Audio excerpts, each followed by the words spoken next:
It is a Wednesday, July 16th, 2025. Sweet girl turns 8 months old today. Time flies. Anyhow, in this stream, we're going to cover a diversity of topics. We're going to even touch on the MLB All-Star game and the former All-Star who was announced dead at 69, who finished his career in Atlanta where the game was this year. We're going to talk more about it. His death, no doubt, tied into the ritual of the game, which was finished off by Kyle Schwarber of the Phillies, giving us a little lead into next year's All-Star game that will be in Philadelphia. Talk about that. We're going to talk about the attention being paid to the Epstein footage that was released last week on July 7th, 7-7, while Israel's 77 years old, and of course the nation's capital is on the 77th meridian. But a lot of attention being paid to the cut in the video that happens at 11 p.m., 58 minutes, and 58 seconds. So just before midnight. Again, if people knew Gematria, they wouldn't have any questions, really. I mean, we've been talking about it it's happened almost 10 years ago now. We've been talking about why Epstein died 58 days after Trump's birthday, after he won the rigged 58th U.S. presidential selection, after announcing from the 58-story Trump Tower and the numerous 58 rituals that took place in the lead up to that rigged selection. And not to mention, this time around, he got 58% of the electoral vote in 2024, and we told you years in advance why he was coming back. So yeah, we'll go over that. The American Idol couple, if you will, found dead in their home. They're saying it might have been a burglary. We're going to look at the numbers thrown in the story and see if this was a burglary or something else. This past Monday, on the 14th day of the 7th month, something was brought to light about Lee Harvey Oswald, who was working with a CIA official who was the head of psychological operations for Miami at the time. And we're going to look at this CIA official and his curious death eventually later in history, and how he became the CIA lead on assassinations in the year 78. Again, if only people knew Gematria, they would just get the jokes instantaneously like we do every day. Joe Rogan, who participated in a number of Cooties 19 rituals, is now asking some tough questions way after the fact of Gavin Newsom. Again, as they say, timing's everything right now. Way too late. And I wish I could ask Gavin Newsom one question. I'd say, Gavin, why did you say... Actually, we tried to ask Gavin Newsom this at the Sacramento State Building for the Capitol there in California, but we were drowned out by a mob that day. Shout out to everybody who came out to that Sacramento event. Really good group of people in Sacramento. But yeah, the question I was trying to ask that day, and I would definitely ask him if I met him in person, is, Gavin, why did you say 56% of California would get the cooties in 8 weeks, which translates to 56 days? Could I hear where that data came from, please? Because I have my own thoughts. And then that would be my follow-up question. Now, what do you have to say about this, Gavin? How your name equals 56, how Cooties 19 equals 56, and the rest of the list. I got to go back over the Genesis joke of all the biblical flooding in the U.S. since the country turned 249 years old. I didn't realize that biblical flood equals 249, and I did mean to say something in here in yesterday's post that I forgot to mention how cloud seeding in the U.S. is now a 78-year-old practice. So, talk more on that. They're saying there's numerous storm events in the country that could bring flash flooding from the East Coast to the middle of the country over the next several days. And they're saying this storm system that's developing that could end up around the New Orleans area could really be impacting somewhere in the Gulf region come this weekend. And of course, this Sunday is the 201st day of the year, the number of weather warfare. I want to finish up by going back and reading this article. I brought attention to this article in my 2017 book, Letters and Numbers. I want to go back and read this article. And we're going to read the article, and then we're going to look at things like what Wikipedia does. Wikipedia, which is always begging for your money as they distort the truth. I always enjoy how Johnny Cerrucci calls it Vatapedia, because it is. But yeah, Wikipedia is not something you should ever donate money to. It would be better if Wikipedia didn't exist. It is the Orwellian encyclopedia, and it's absolutely god-awful. It's all about curbing information to the benefit of the powers that shouldn't be. But yeah, we're going to look at what they do to the August 15th, 1952 Linmouth flood, and just how calling it a conspiracy theory and what they write up here. This is exactly why Wikipedia doesn't need to exist. We'll read the article with the real research, and then we'll compare it to Wikipedia. Because the problem with Wikipedia doing things like this is everyone who is under mind control and suffers from cognitive dissonance and just wants to believe in the lies they're told. This is the problem with the day and age we live in. You can just go to some other source and say, oh, see, look what I found here. It confirms all of my false beliefs and all of my indoctrination. So I don't care what that article said anymore.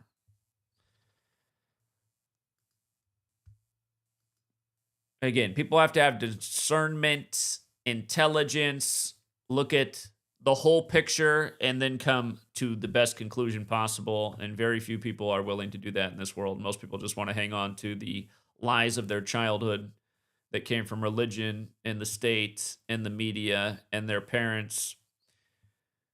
But let's start right here. Again, during the All-Star game, they have to announce the death of a former All-Star pitcher who's dead at 69, who finished his career with the Atlanta Braves, who hosted the All-Star game. And again, he's dead at 69. And understanding these numbers is important. We decode sports every day. Numbers like 69 come up in Atlanta a lot. A quarterback will be going to play the Falcons. He'll pick up his 69th career win or his 69th career loss. Same with the coach. It'll be 69 date numerology, and it's a big 69 ritual in an Atlanta game. The other year, when the Braves defeated the Astros in the World Series. By the way, this man played for the Blue Jays, the Astros, and the Braves. But when the Braves defeated the Astros in the World Series, they gave the Astros their 69th all-time postseason loss when they closed out the series. And keep in mind, World Series equates to 69 as well. But yeah, a former MLB All-Star, dead during the All-Star week at 69 when it's in Atlanta, and this man last played for the Atlanta Braves. And notice his name, James Clancy, also equals 106, like All-Star. And he went by Jim Clancy, which equals 153 and 54, just like the ballpark where the Braves play, just like baseball, just like Jesuit order. And in light of him starting his career with the Blue Jays, it's interesting because this is the year of the 121st World Series, and the one Blue Jays starter who was in the game is the son of another former star in baseball, Vlad Guerrero Sr., but the All-Star game just happened to be exactly 121 days after Vlad Guerrero Jr.'s birthday. This alludes to the point I made many a times that a lot of these guys are born and bred to be. It's why the rituals line up so perfectly. But again, gematria, it's based on the alphabetic order forwards and backwards. Blue Jays equals 121 when you run it in reverse. Year of the 121st World Series. When you run it forwards, Blue Jays is 95, Braves is 95. This was the 95th MLB All-Star game hosted by the Braves. Again, a guy who played for the Blue Jays and the Braves is announced dead before the game goes off. His death was a big clue for why the NL would win yesterday, which we had on Patreon. Jim Clancy joined the MLB 48 years ago. Atlanta equals 48. The AL stayed on 48 wins, losing in Atlanta yesterday. And the All-Star game that he played in, the NL also won that game. They won 4-1. Braves, for the record, also equals 41. Again, if you're new here, there are the 4 base ciphers of the language. And you learn these 4 ciphers, pay attention to sports, you'll see how all of these numbers get used often. All of them. The number that Braves like the most is that 22. Braves and 22 is a sweet one. But yeah, he pitched in the game 43 years ago, right? And as we talked about before the game went off, the first ever All-Star game in Atlanta was the 43rd All-Star game, and the NL won 4-3. Did you see what happened last night in the All-Star game? The NL was up 6-0. They allowed the AL to score 6 unanswered runs, so it got tied 6-6. And this year, they'd implemented a new rule that if it was a tie game, they'd have something called a swing off, which is like a home run derby at the end of the game. And this year, they did the swing off. And the result of the swing off was the National League won the swing off 4-3. Like how the first ever All-Star game in Atlanta was won by the National League, again, 4-3 in the 43rd All-Star game.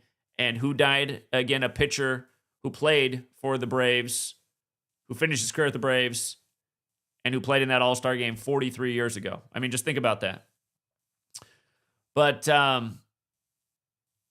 this is what we put out before the game. The AL has 48 wins, and they can stay on 48 wins in Atlanta. Atlanta 48. Jim Clancy announced dead before the game, and he joined the MLB 48 years ago. The NL can get their 45th win 45 days after manager Dave Roberts' birthday. Dave Roberts, the Dodgers manager. Again, the managers who were in the World Series last year, Aaron Boone of the Yankees, Dave Roberts of the Dodgers were the managers last night for the All-Star game. But it seemed pretty straightforward that the NL could get their 45th win in the event 45 days after Dave Roberts' birthday, exactly what they went on to do. What I did not know about was this new swing-off rule. I did not know about this. I wish I would have known about this. That would have been so obvious if we knew this. They just implemented this because they've never done this before. Swing-off equals 45, right? So the National League gets their 45th All-Star win with this new swing-off. That's literally what they call it, 45. The guy who does it's Kyle Schwarber, who now plays for the Phillies. He used to play for the Cubs. Remember, Cubs also equals 45 like Wrigley. The Cubs hadn't been in the World Series since 1945 when they broke the 108-year drought. And you see how Major League equals 108 and 45. Again, we were all over this in spring training the year that they did it. But here's something I didn't know back then. We weren't looking at composite numbers. You see how Chicago's 143? 143 is the 108th composite number. So Chicago breaks the 108-year drought in Major League Baseball with the 108 double stitches in the baseball. And the tallest building in Chicago is 108 stories. But yeah, anyway, coming back to this, 45 days after Dave Roberts' birthday, the NL gets the 45th win in the game with the swing off on the bat of the Phillies player when Phillies equals 45 forwards and backwards. Again, the 4-base ciphers, alphabetic order, reverse alphabetic order, in both orders with numerology.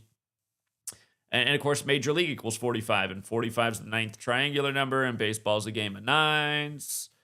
And here's what else is interesting. From Kyle Schwarber's birthday to the event was 132 days later. 132 is the 99th composite number, and notice that swing off and the most simple cipher is also 99. And about 132 being the 99th composite number, remember, this country was named the United States of America on September 9th, right? So when you write out the United States of America, it equals 99. 99. And if you just drop the United States of America is 132. 132 is the 99th composite number. The country was named that on September 9th, 1776. And don't forget, it was named 132 days from May 1st, 1776. I'll just pull that up here right now. Because the May 1st, 1776 had 99 date numerology. And it was the day in history that the Illuminati was founded, just before the American Revolution and also just before the French Revolution, when the Illuminati was founded by the Jesuit Adam Weishaupt. And so it's 131 days later, but if you count the span, it's a span of 132 days from the Illuminati's establishment to the United States of America being named. And again, I mean, that should be pretty revealing. Adam Weishaupt, the Jesuit. The Illuminati founded in the time of the Jesuit suppression, which lasted 41 years. And again, what country was formed in that time? The country that goes by USA, where the nation's capital has been moved to the Jesuit stronghold, Washington, D.C., and everything else we cover all the time. It should be pretty obvious what forces control this nation. You know, did JFK not give a speech about secrecy and it being the thing in power in the U.S.? And if you don't know, when JFK gave that speech on secrecy, he was talking to a newspaper convention. He eventually gets killed in the middle of Dealey Plaza named after a newspaper man who's a member of the Freemasons. And again, Adam Weishaupt, the Jesuit who founded the Illuminati, part of the plan was to infiltrate Freemasonry. So anyway, from your sports leagues to your Oval Office, to your daily headlines, to your rig market, to your rig crypto, et cetera, this Kabbalistic code of ABC 123 tells the story. They've done it this way on purpose. All of these secret societies are based in Kabbalah, which is where this whole practice of letters and numbers and dates comes from. So again, it's just, these examples happen every single day. Just every single day. Every time a major sports event comes around, there's at least one story like this. At least one every single time.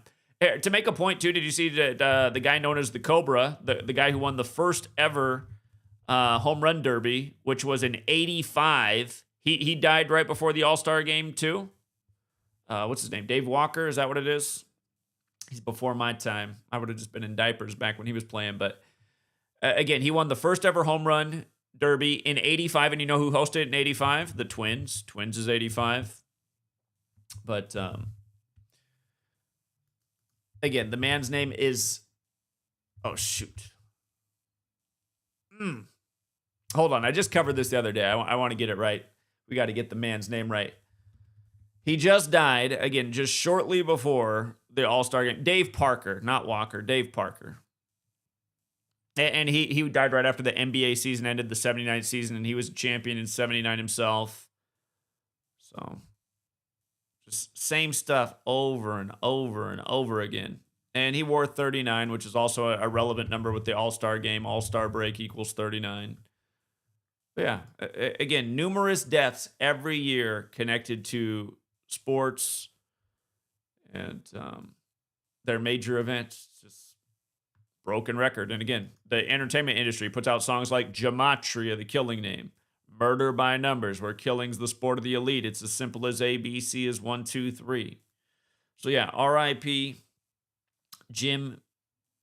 And if you don't think the NBA Summer League's rigged, think again. Last night, 2 easy calls in that. In the game with the Magic, we saw the opponent becoming 3-0. And in the game with the Nuggets, we saw the opponent becoming 3-0.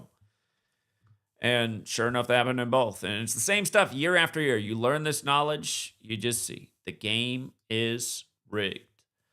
People are always in the comments. Can you use this knowledge to make money? Absolutely. Taking advantage of the rig market, the rig crypto, the rig sports, things I'm demonstrating to you guys all the time. It almost feels like it's a troll campaign. Use this to predict things? Can you use it? It's just like, who are these people? Like, do most people go into other truth channels and even ask that question in the first place? It's like asking that here is kind of dumb. I mean, I've been showing how to do that for over 10 years now. So I don't know how people can come here and ask that, because they don't ask that in other truth channels. It does seem like a weird form of trolling. But anyway, coming back to this, Epstein, the weird cut in the video at here. A digital clock visible on the bottom left corner of the footage jumps from 11:58:58 to midnight. It's like, okay. Well, I mean, to cover it again, here, we'll just scroll through all this from the top.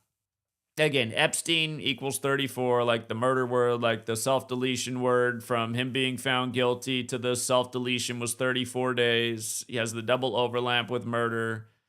Jeffrey Epstein equals 163, the 38th prime, just like Epstein and murder alone are 38, and he died 163 days from his birthday, which is the 201st day of the nation's age, which is the big CIA number. And again, the speculation with Epstein is that he did work for the CIA, and his job was to get blackmail on politicians so that they can be used and abused, and you better do this for us or else this is coming out. And would it surprise you in the least if that's exactly why Donald Trump's been installed in this time, where Epstein's been front and center when they're buddies, and of course he's been on the plane, and just like Epstein, he's into little children. And again, I mean, you don't need the Epstein records to know that Trump's into little children. Entertainment Tonight showed it to you way before he ever became president. Him flirting with a 10-year-old girl, telling a 10-year-old girl he's going to be dating her in 10 years. Again, if you saw a man in your neighborhood, a man in his 50s, as Trump would have been back then, or maybe even approaching 60 or around 60, if you saw an older man being flirtatious with a 10-year-old girl in your neighborhood, no doubt you would have a serious problem with that unless you're a creeper yourself. There's no way you would ever want any kind of man like that having any authority over your life or telling you what to do or making any decisions in your life unless you are absolutely mentally ill, which you could argue almost all Americans are. That's why they're in so many pills and support these parties that do nothing but lie to them. But again, Trump is a total creep, totally disgusting human being. Again, the things he said about his own daughter, I mean, that should be enough right there. But yeah, he does also have the footage that anyone can look up of Trump flirting with a 10-year-old girl. If you're telling a 10-year-old that you're going to be dating her in 10 years, as a man, I was on another panel and I brought this up, and the guy's like, well, dating, I mean, I said, oh, let me ask you as a man then. So when you want to date another woman, is your end goal to hold her hand? Is it to give her a little goodnight kiss on the cheek? Or is it that means you're attracted to her and ultimately you'd like to have sex with her? And he just shut up. And I was like, I rest my case. If you're saying that you want to date a 10-year-old girl, you're essentially saying that when you're a little bit older, I want to have sex with you. And maybe if you're not on camera like you know you are, maybe you're doing other things. Maybe, what was the guy to Catch a Predator? What's his name? Chris Hansen or something? Maybe you got Chris Hansen paying you a visit, Orange Goon. Anyway.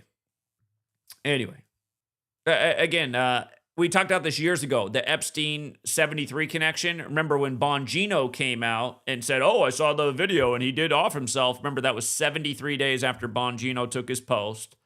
We covered the numerous Bongino rituals. There's been others since. But Epstein also has the temple connection, which is what Tisha B'Av's about. Remember, this year, Tisha B'Av's going to fall on August 2nd and 3rd, which will be the 666th day in the war in Israel. But again, it matters that Epstein has the temple connection as well as the sex trafficking connection because Tisha B'Av is about Jewish tragedy and remembering the destruction of their temples, Solomon's and Herod's temple. And that matters because that's where Trump fits in with this 58 thing, which we're coming up on. Epstein, Trump, Jewish, they're all 88. But again, here it is. Trump, it was 58 days after his birthday, after a gazillion 58 rituals with Trump. It didn't just start here. Remember, Hillary's book about why she lost to Trump is called What Happened, just like Freemasonry, like Rosicrucian, like Secret Society. The Freemason and Rosicrucian King James died unexpectedly at age 58. LeBron won the finals on the real King James's birthday for Cleveland that year, and then Trump had his convention in the stadium right after. Remember, the other big 58 was Purple Rain of Prince. Prince had the song Black Donald Trump and died 201 days before Trump was called the president. Queen of England equals 58. Trump came out to Queen, We Are the Champions, 88 days after the Queen's birthday, which was also the day Prince died, and he was criticized for doing that. So much purple, too, because purple's 88 like Trump. Purple Rain, again, is the Prince album. That was the year of the 58th Grammys. Vanity, Prince's girlfriend, died the day of the 58th Grammys. Prince died right after on 4/21, just like his song I Would Die For You, which is number 4, letter U. For You, 4/21. Other things I'm forgetting right now, but just a lot of 58. And again, Trump did announce from the 58-story Trump Tower that he'd be running for the 58th election. And notice Solomon's temple, Herod's temple, Third temple, Jerusalem, they're all 58. Trump declared Jerusalem the capital. Remember, Trump's head is on a coin in Israel raising money to build the Third temple, called the Temple coin. That was in circulation when this happened. That's why we were bringing all this together at the time. I'm making all these points. So,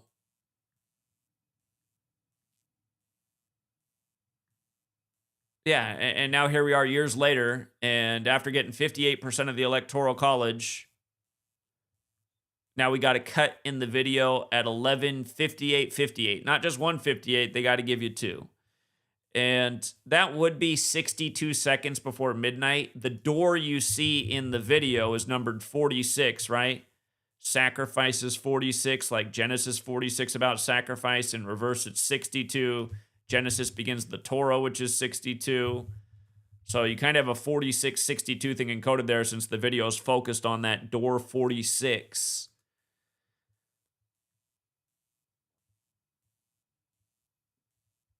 And then this is the other thing, too. Just a lot of the headlines saying Trump wants Pam Bondi to put out credible information. credible. You're seeing this word credible everywhere. Just notice it's 58, right? Actor Trump reading off the script, reading off the teleprompter, being told what to say before he goes out there. Make sure credible is the word you use today. Okay, Puppet Trump, credible. We need credible in the headlines. It's got to be Kabbalistically perfect. You know, we don't want to mess up after putting out the detail about 5858.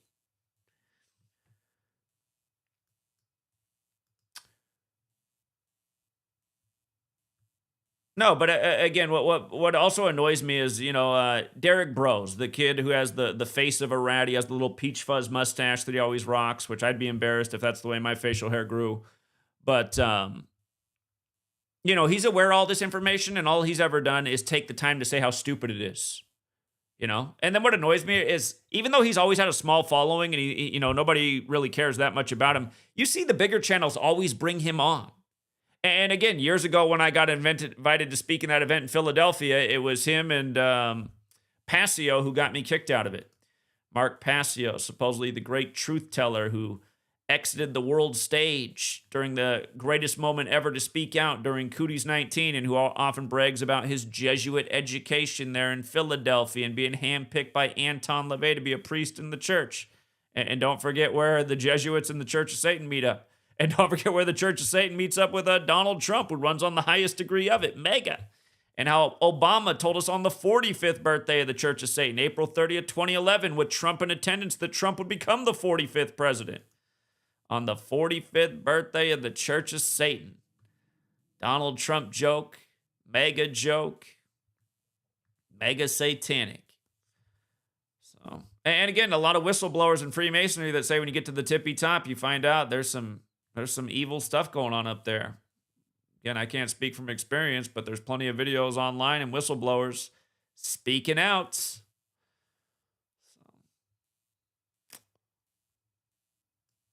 Remember, Epstein was arrested on July 6th. This year on July 6th,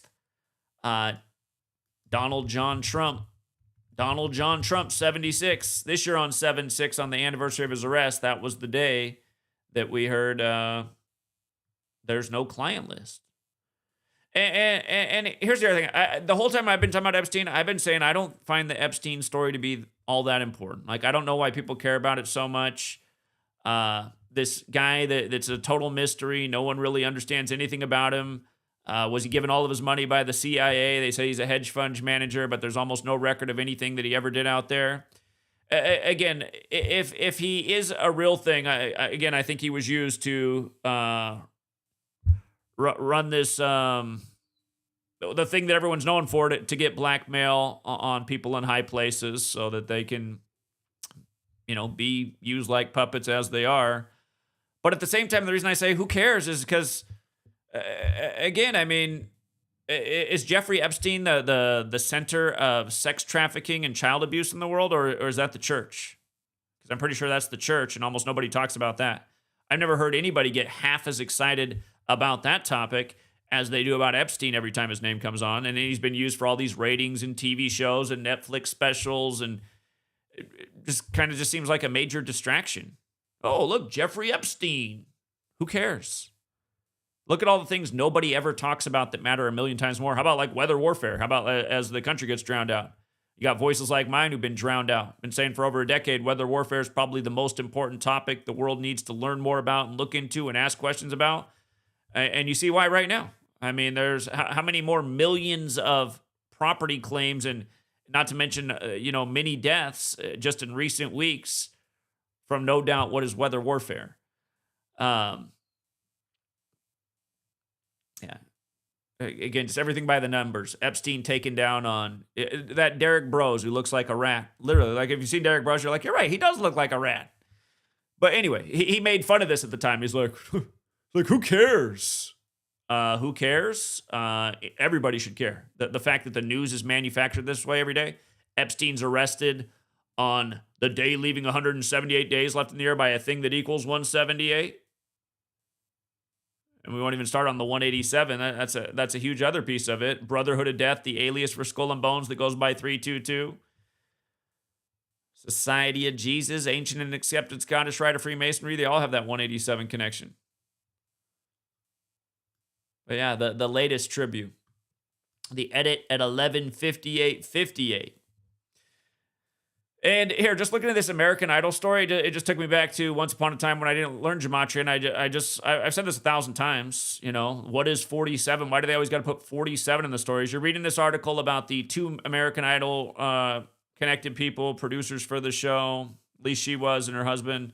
Anyway, you get down here. It says, according to Tony M., a public information officer for the LAPD, police responded to the 4700 block of White Oak Avenue in Encino around 2:33 p.m. on Monday after receiving a call for a welfare check.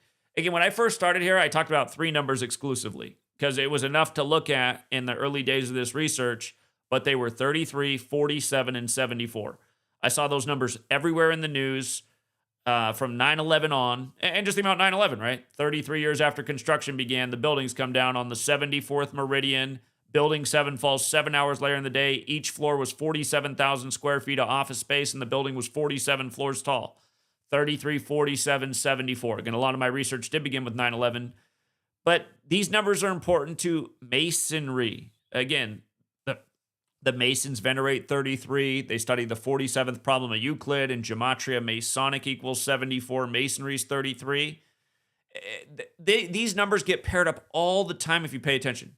The police, and not to mention LAPD's 33, like police. Again, Masonry, secrecy, order, federal, they're all 33. DC's the 47 city with the 33 connection. But yeah, the police responded to the 4700 block around 33 minutes after the hour. And again, just around 2:33. I mean, if you read news, it's like that all the time. Who says, okay, so we're approximating, so why not around 2:30?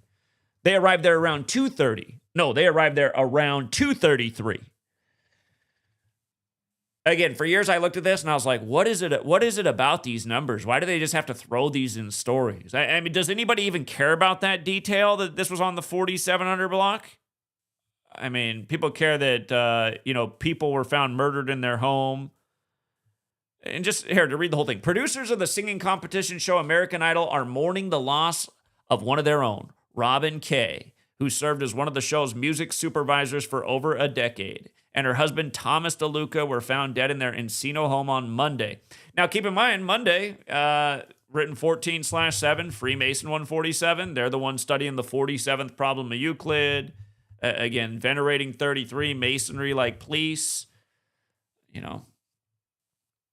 Monday, according to the Los Angeles Police Department. This is the same one that beat Rodney King on 3-3, right? Now, 33 years later was 2025 after the acquittal of those officers, and we had riots staged in LA because they were staged for the ritualism, but not seen like that since 33 years ago when the National Guard was also deployed. And National Guard, of course, is 137, the 33rd prime, and yeah, we just all covered that a few weeks ago, but it is the United States of Amnesia, so I got to rewind. We are devastated to hear of Robin and her dear husband Tom's passing. Tom's one of those, that Tom in the NFL, born 201 years after the country, married to the girl on the 201st day of the year, who ESPN wrote an article about the road to 201, who had 201 passing yards in his last scripted Super Bowl. But anyway, Tom's just another one of those 33 words for the record. Of course, I'm talking about Tom Brady. This is a different Tom. This is Tom DeLuca. Tom's passing. Robin has been a cornerstone. Cornerstone. It's just like, see, you start to look at this different because you're like, wait a minute. Masons lay cornerstones for their structures in 47 rituals because the 47th problem of Euclid has to do with foundation. So you read that and you're like, the cornerstone, dead on the 4700 block. Been a cornerstone of the Idol family since 2009 and was truly loved and respected by all who came in contact with her, a representative for American Idol told CNN in a statement Tuesday. The statement continued, Robin will remain in our hearts forever, and we share our deepest sympathy with her family and friends during this difficult time. We read according to Tony M. again, 4700 block. Here's the other thing that jumps out about this. Robin K.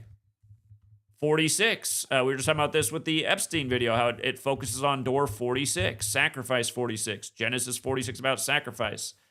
Her husband, Thomas DeLuca. There's that old 67, isn't it? like blood sacrifice 67, like human sacrifice, like the dead NFL player over the weekend wore 67 in the NFL, like Mr. Madsen dead at 67. On the same day, the news breaks about the dead football player Diogo Jota, who dies 67 days after winning the Premier League with Liverpool. Yeah, some of these people draw the short stick, I think, because of the gematria of their names. But all of this also just reminds me of what band did the song Murder by Numbers in 83. Murder 83. The Police did the song in 83. And, you know, the police found him dead after a wellness check around 2:33 on the 4700 block. I mean,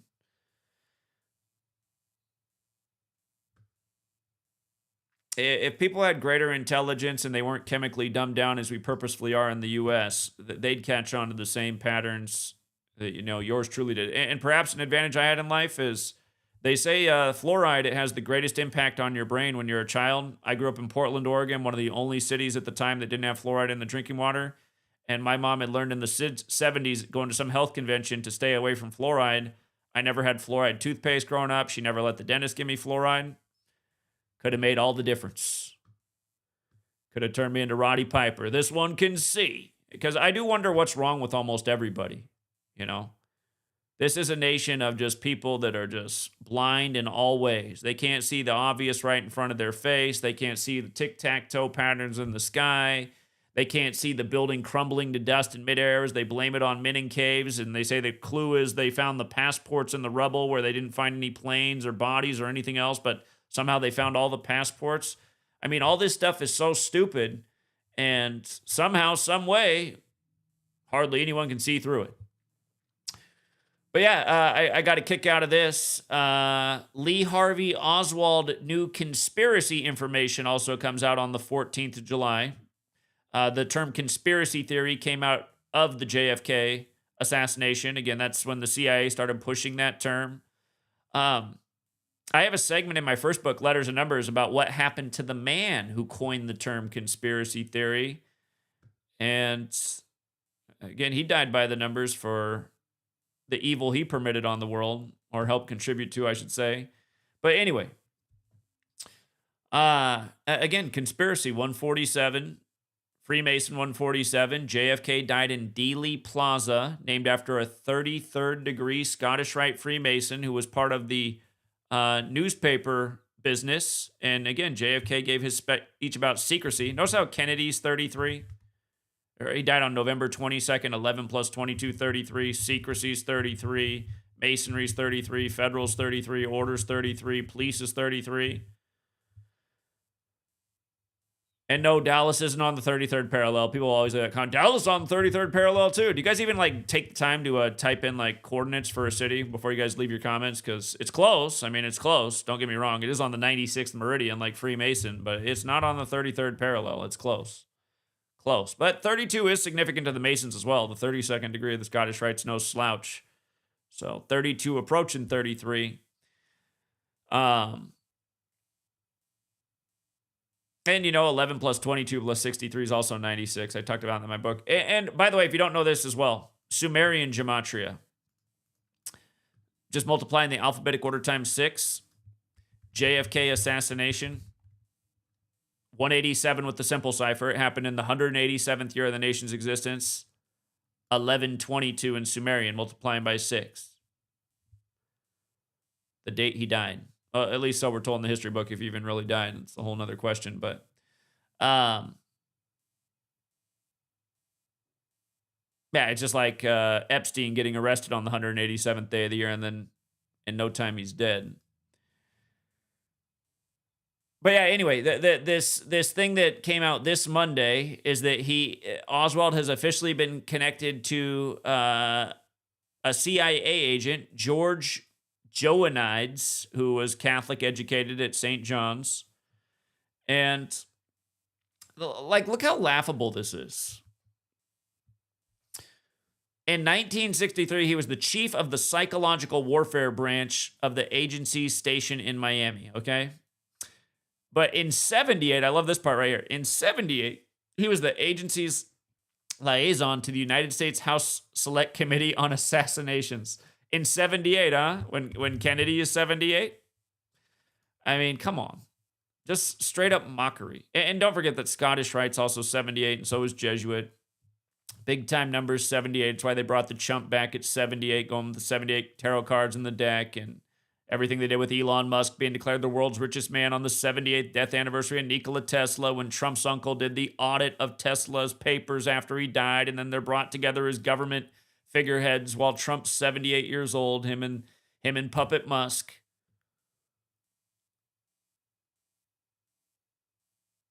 But yeah, Catholic educated, CIA stands for Catholics in Action.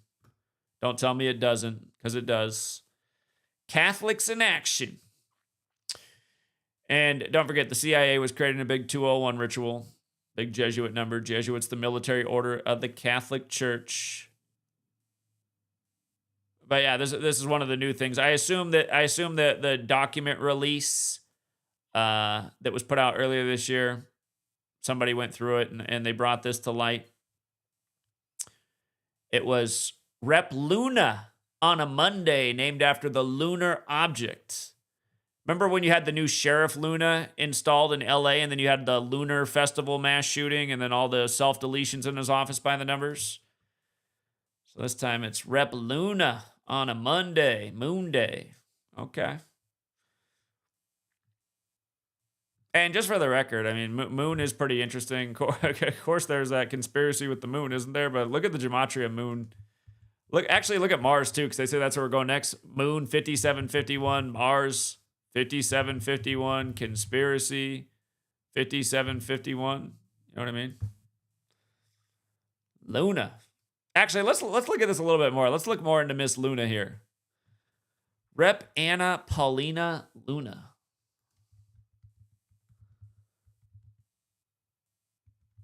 Check her out real quick.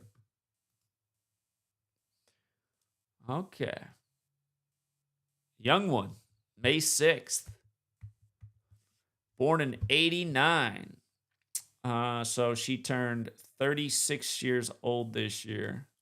That May 6th birthday, just right for Washington, D.C., 56 land. That's the 126th day of the year. Here, let me just make sure I get my math right. May 6th, 2025 to the information release. 69 days later.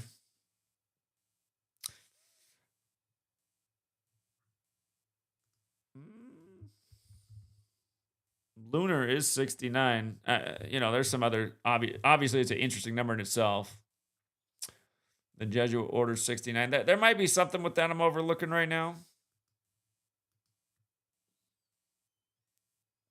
This CIA agent, he died on the 68th day of the year.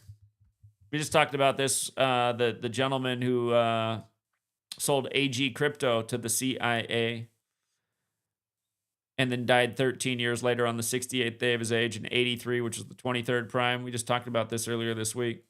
Another CIA-related death was 68. Of course, 1968 is the year all those plans went into motion. It's also encoded on the chump, Donald John Chump, 68. So his actual name is 68. I prefer to call him the Chump. Trump's not his original name either, so it should be Chump. Might as well just change it to Chump. People don't know, the Trump family came to America as the Drumpf family, which is also 33.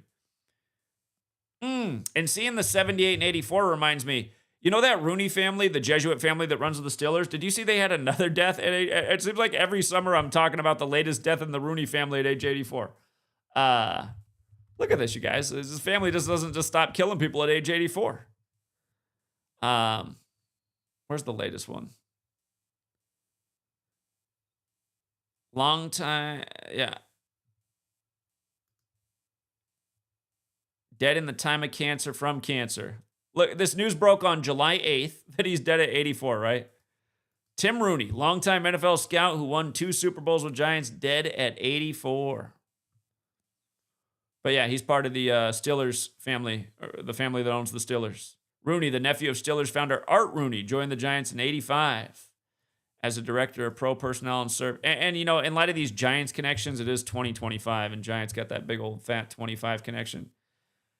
But yeah, I've talked about the Rooney family and deaths 84. It really does feel like every offseason there's another Rooney family death connected to 84. He served as a pro personnel staff for the Steelers from 72 to 79. Interesting years.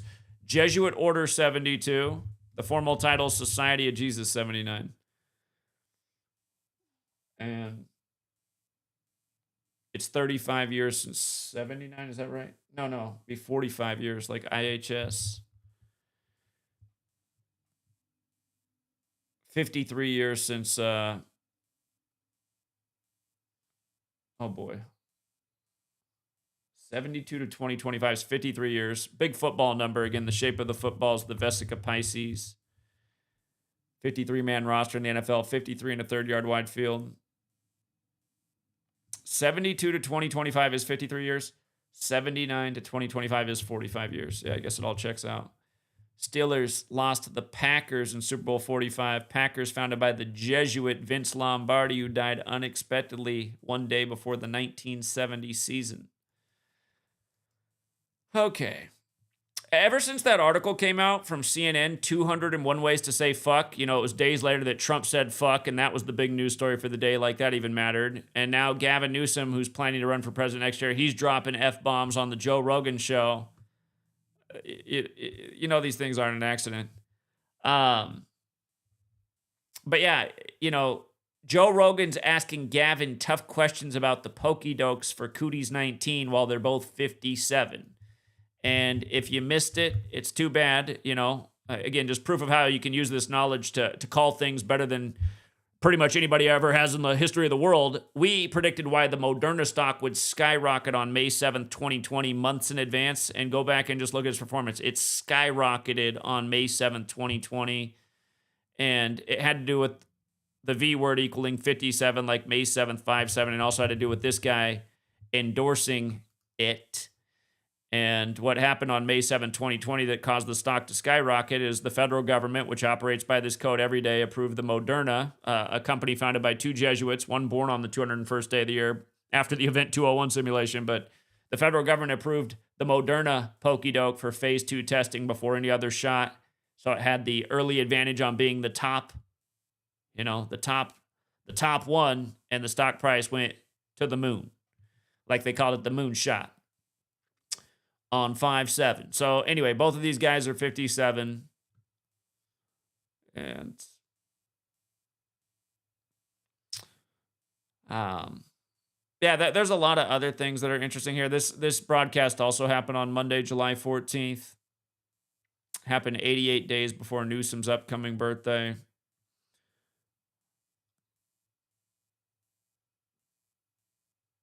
Yeah, I'd encourage anybody to go back on here and look up my older work on Joe Rogan from the time of Cooties. See the rituals he participated in. Because he always tries to act like he's above it or he wasn't part of the agenda, but he totally was. People getting sick on his show.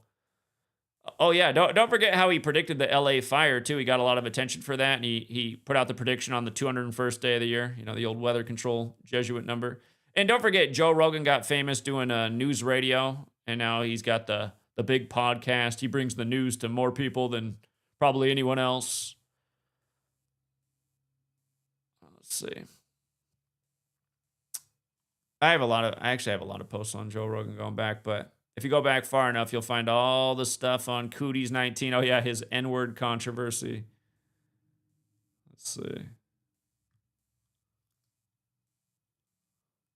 scrolling back here.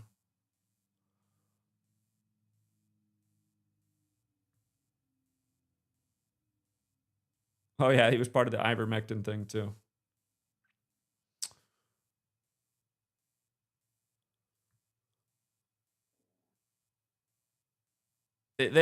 So the band Tool, they put out the album Fear Inoculum right before everything went down with Cooties 19. Look at what day it released. And Inoculum's a pokey-doke. So they put out this album, and they hadn't put out an album for a minute. I mean, when did their last album come out? 2005? So they put this out right before the Event 201 simulation, which happened October 18th, 2019. So they put it out, what is that? 49 days before the simulation. And yeah, Maynard James Keenan, the singer for Tool, he was 56 years old in 2020, the year where everything was 56. And yeah, he had a number of conversations like this with people, but I documented this one because, again, Tool clearly had some kind of, I mean, why would you name your album Fear Pokey Doke? You know what I mean? Right before all this goes down? Fear Pokey Doke. And hold on, I forget what. Let me run the gematria on this album too. What else was it? Oh yeah, the album equals 57, like the word. That's right. Yeah. Okay. Hold on, I think there's more to it.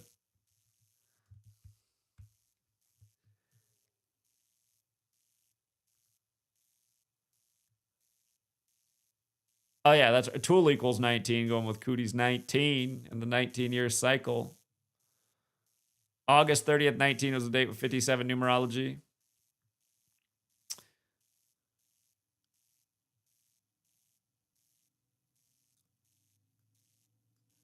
"79 days before the outbreak, the other Society of Jesus number. Pandemic was declared either 78 days after Fauci's birthday, or you could also say his 79th day, being 79 years old. And the Fear Inoculum album is 79 minutes long. Remember, big numbers in the time of the pandemic were 56 and also these other numbers as well as the 79. So, but yeah, you know, Rogan had this guy on, the lead singer of Tool, to help legitimize the fear mongering of the pandemic. And again, for anybody who listened to Tool, it's just, you know, you just get to see what selling out looks like. You get to see what it looks like as these guys get older. All right, so yeah, and I just want to cover this one more time too. What's going on right now with why there is all this flooding in 2025, right after the nation turns 249 years old? Again, you see this used in titles everywhere about the biblical flooding. The phrase biblical flood is 249, right? Now, technically, these haven't been the biblical flood because according to that, you know, it flooded the whole earth at once. But of course, the Bible's only based on a small region of the world. So what do those people know? And there's not a single thing mentioned about North America in the Bible. You didn't get to hear about that continent until the magical underwear people came around. Joseph Smith found the plates. But yeah, again, 2025, flood's got that big 25 connection. And the other big piece about this is Genesis 7 is where the flood gets underway. Here we are in the 7th month. And it is 78 years and change since the first cloud seeing experiment conducted by General Electric and Kurt Vonnegut's brother, Bernard Vonnegut. And remember, they did that on the day leaving 47 days left in the year. Here we are in the time of number 47, but 47 is also silver. Silver's the 47th element on the periodic table. Silver iodide is what they use for the old cloud seeding. And again, New York just got smashed with the worst flooding in history. Well, second place, worst was Ida, but it happened on July 14th, date with 46 numerology. New Jersey got smashed too, 33 days from the governor's birthday, like Bible's 33, but just it was a ripe day for flooding, flash flood and flooding, both 46. And it's just like how when Hurricane Sandy flooded New York, it was 46 days from the Sandy shooting thingy, which again was a different type of shots ritual at a 56-year-old school established in 56, done by a 56th named shooter when you take his gematria. And then later in history, you get the first shots given out in the U.S., given to Sandy Lindsay on the anniversary of that same day. But yeah, 46 was big in the school shooting and the flooding in New York from Sandy as well. That's covered in my first book in terms of weather warfare and very coordinated news stories that are meant to change the world, you know, change your mind politically, give in to the climate change agenda, give in to the mass shooting agenda, give up your rights and liberties, give more control to the authorities. And you see why, I mean, you can understand why people do submit. I mean, most people are just totally clueless, going on about life with nothing in their head but entertainment and corporate logos in there, and thinking about which next fast food meal they going to eat, and are they going to try out a Monster today, or is it going to be a Red Bull or whatever other trash product they're putting out for you to toxify your liver with. Again, this is the average thing in an American's head, not looking for any knowledge or information or knowing anything about history. And that's why just witnessing all this, you know, like, oh, I guess I better let the authorities take control so I can be safe and I don't get washed away or shot up. And again, you guys, that's why, you know, the idea of a democracy, to me, it's just look at what humanity is. I do understand that the state has dumbed us down, but I don't know. I don't have a real high opinion of people, and I think even if the state didn't work to keep us dumb, I just have this idea that people would still be pretty disappointing. I mean, I've been disappointed with humanity since I was a young child. I just remember being in public school classrooms, realizing I didn't belong in there compared to these other kids. They were dumb. And my teachers would essentially, you know, tell me one way or another, like, you're a special one. And it's like, yeah, compared to this lot of morons, I sure am. But then you grow up and you realize it's like, oh, God, it wasn't just the classrooms I was in. It's this whole society. It's just a bunch of rejects. It's a bunch of morons. It's a bunch of mental midgets who think they're super smart. It's the Dunning-Kruger effect all over the place. You know?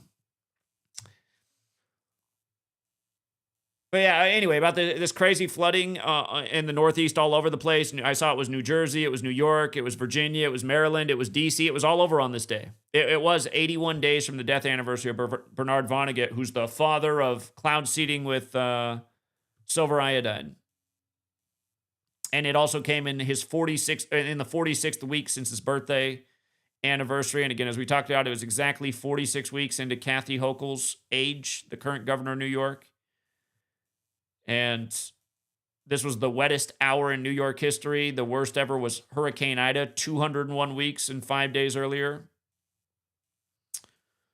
Notice how Genesis and New York go together. They're backwards, but they have all the same values. 78, 33, 39, 111. They're all the same.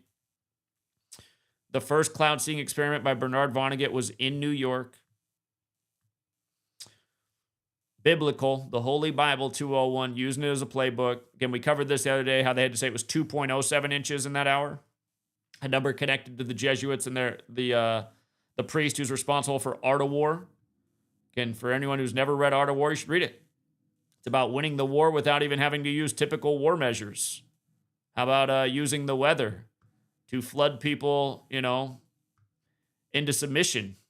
I'd say that's as perfect Art of War. And don't forget, chapter...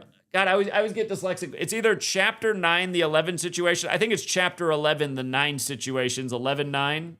But it's 68 paragraphs long, like the whole plan for 9/11 went into motion in 1968.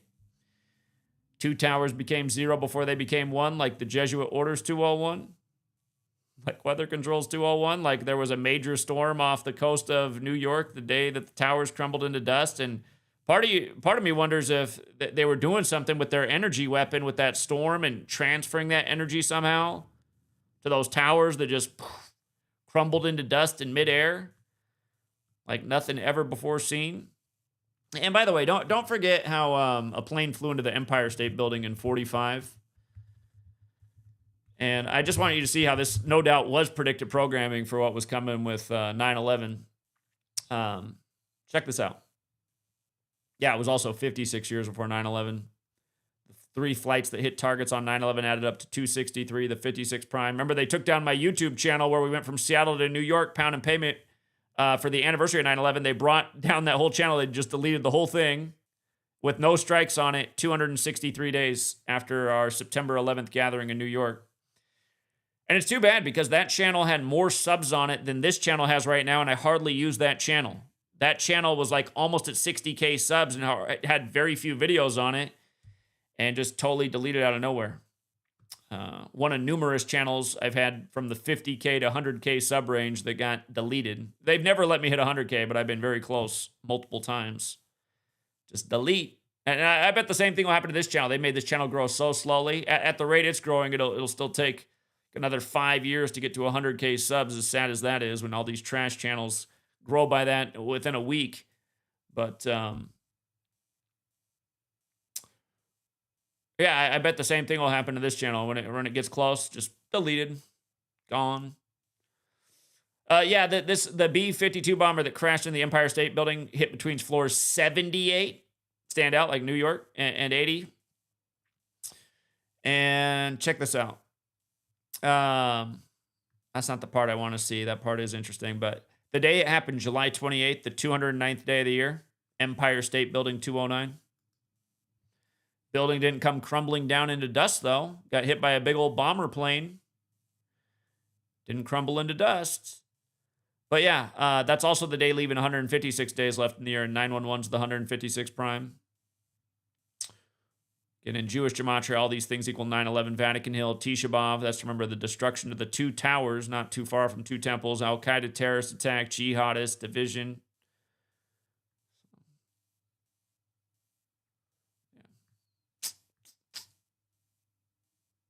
Yeah, don't forget Giuliani, the 107th mayor of New York. 9/11 happened on the 107th day of his age, and then we invaded Afghanistan on 10/7, which is now Israel's war day. Catholic educated was Giuliani, of course. Name of his high school has some interesting gematria as well.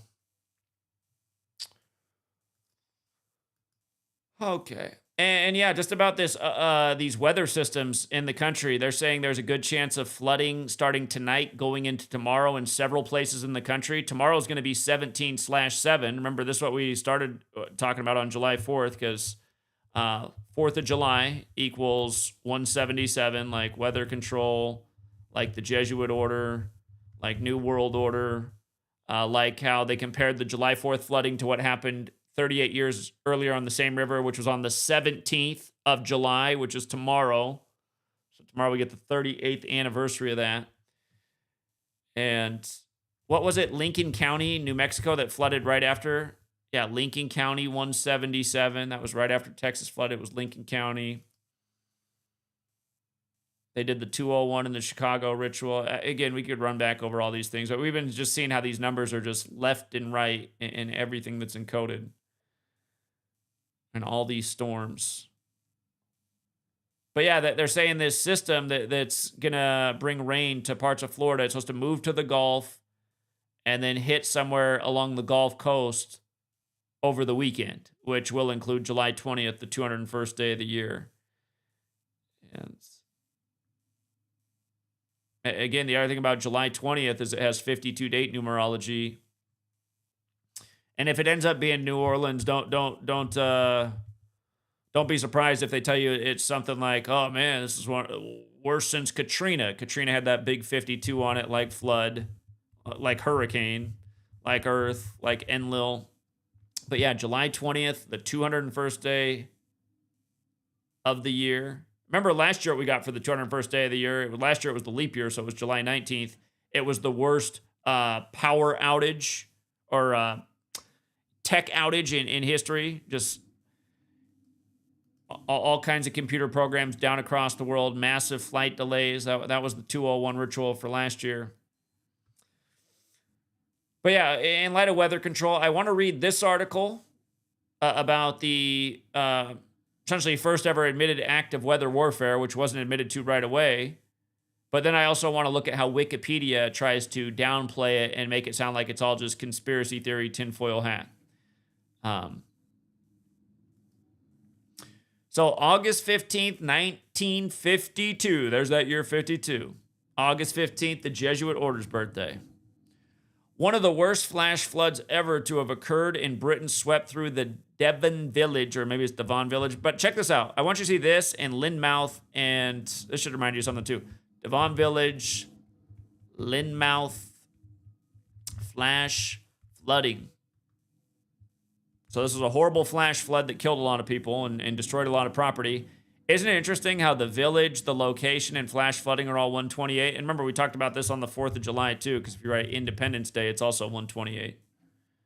And remember, Also 74, like the warning went out to Kerrville at the 74th minute of the day, and it's named after James Kerr from the Texas Revolution, who, where the Texas Revolution ended on April 21st, 74 days before July 4th.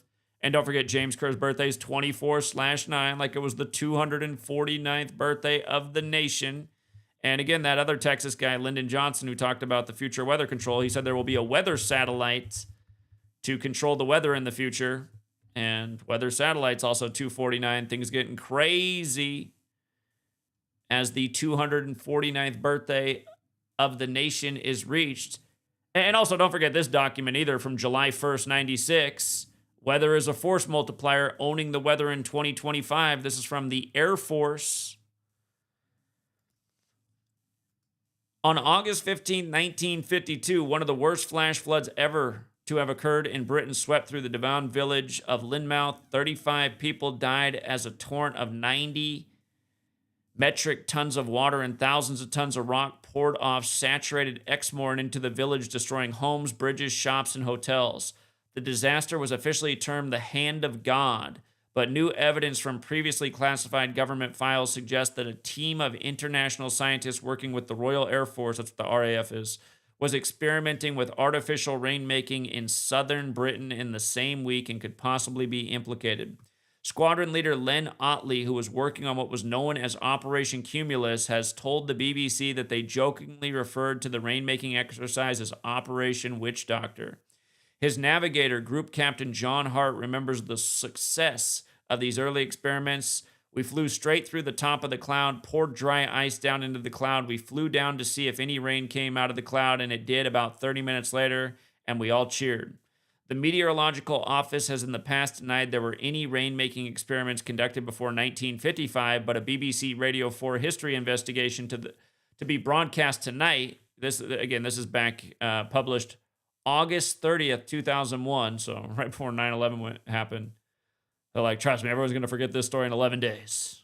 You got my, mark my word.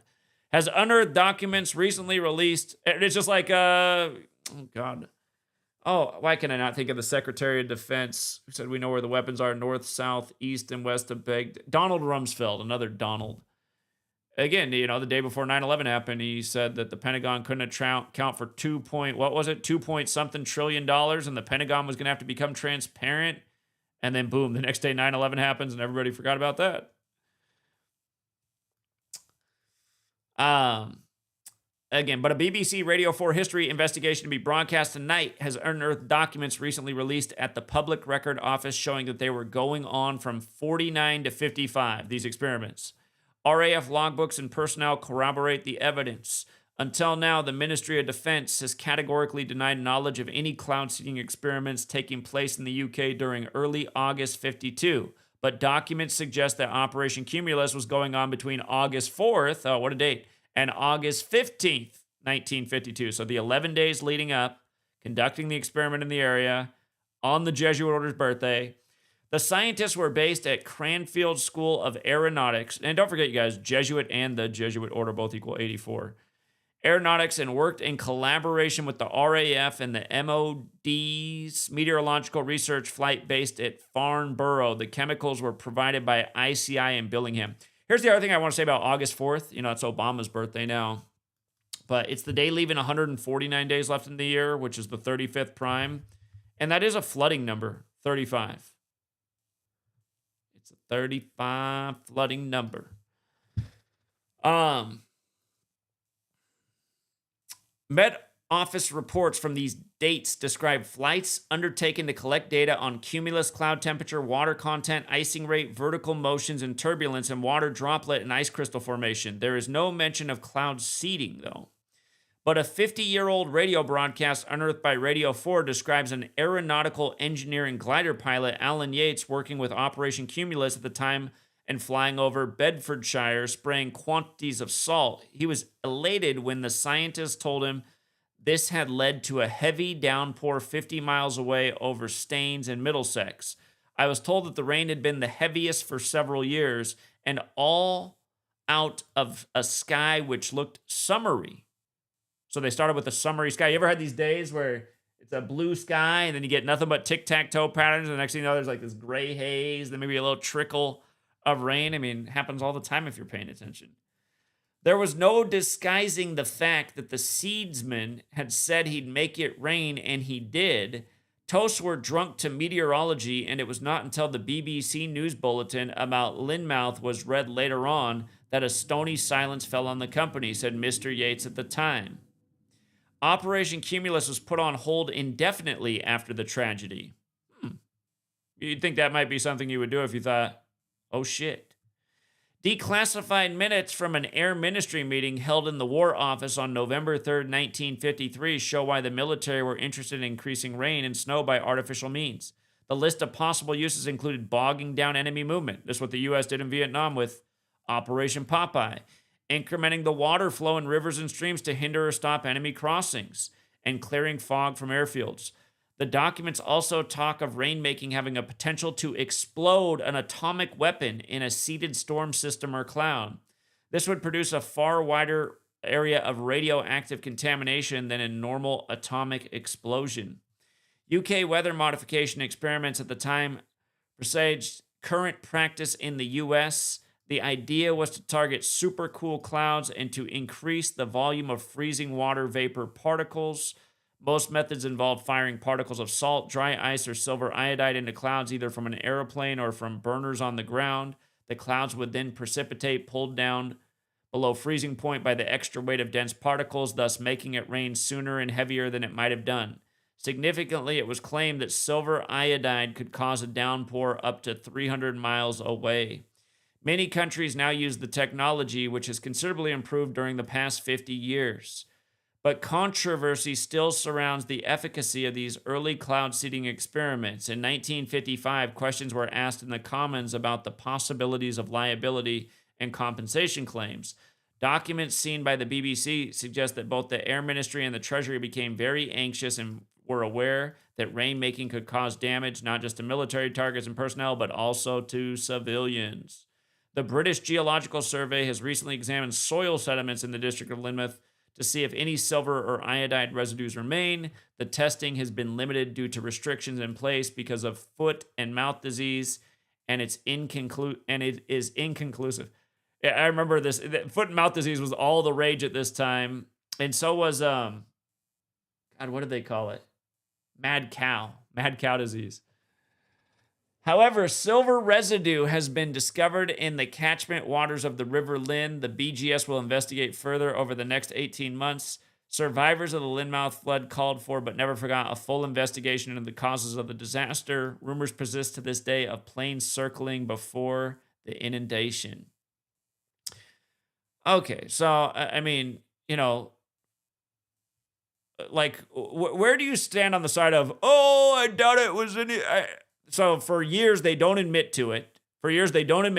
Then, you know, many years later, they release the document and say, actually, we were doing that. Yeah, right up until the day of the disaster. This is what annoys me about people. You know, if I show this to my sister, because of her cognitive dissonance, she's going to read it here and be like, well, it's not totally conclusive, you know.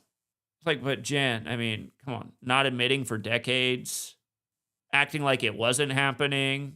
Now you got all this testimony of pilots, and they're telling you that, yes, they did achieve rainfall, and they made it rain hard and harder than it had rained there in years. And again, you factor in that this is the 52, and this is likely what they caused. Here it is 70 years later. How much more advanced do you think this technology is now? But anyway, let's look how Wikipedia covers it. Wikipedia covers it like it was just Mother Nature. And then if you scroll down to the bottom of it, just being Mother Nature, they have this conspiracy theory section. A conspiracy theory has spread that the flood was caused by secret cloud seeding experiments carried out by the Royal Air Force between 49 and 52. The theory was fueled by a 2001 BBC Radio 4 documentary, which suggested that the events of 1952 were connected to Project Cumulus. So yeah, it treats it like, well, it's pretty much acknowledged that it was, and that they stopped it because of this flood. The program alleged that the infamous Linmouth flood disaster came only days, and consider that once the flood happened in the disaster, they said, okay, we achieved what you need to do to make this happen. This is the destructive mix right here. We got the witch doctor formula figured out now. The program alleged that the infamous Linmouth flood disaster came only days after RAF rainmaking experiments over southern England, and the secret experiments were causing heavy rainfall. According to the program, classified documents on the trials that Project Cumulus contributed to the conditions that caused this flood have gone missing. A few days before the disaster, a seeding experiment was carried out over southern England. Alan Yates, an aeronautical engineer and glider pilot who was working with the operation, sprayed salt in the air and was laid to learn of a heavy rainfall and stain shortly after. Survivors tell of how air smelled of sulfur on the afternoon of the floods, and the rain fell so hard it hurts people's faces. Meteorologist Philip Eden has said that the experiments could not have caused the accident. Oh. Let's look up who Philip Eden is, by the way. It is preposterous to blame the Linmouth flood on such experiments, Eden also said. The storm which caused the 1952 disaster was not confined to the Linmouth district, while in reality, the east and west Lynn rivers, which drops rapidly down from Exmoor, were swollen even before the fatal storm. Again, they were spraying from August 4th up through the 15th, and they said that sometimes when they dropped areas, they'd see the impact 30 miles away. So, I mean, just imagine this guy's quote. Like, that's a debunk? Sounds like he wasn't paying attention to anything. Funny enough, he's got a July 14th birthday, and we all just saw what happened in the U.S. with massive flooding in the Northeast on that day. He was a leading British weather journalist and weather historian. Probably had a poor forecast like almost every other meteorologist every single day, too. So, yeah, and just, you know, again, to be that personality on TV, you got to be the guy that comes out and denies the truth. Just like after 9/11. I mean, what, you don't think the cave dwellers carried this out? You're a lunatic. They found the passports. Didn't you hear Bernard Carrig? He's a reputable man. He found him himself in the rubble. Does it matter that we didn't find the planes or the bodies or black boxes? Who cares? We found the passports of who did it. No, it's just why it gets annoying. I mean, just this Wikipedia article. Look here, this one guy who was on the BBC telling the weather for a long time said that's not what happened. Oh, okay. I guess it didn't happen then.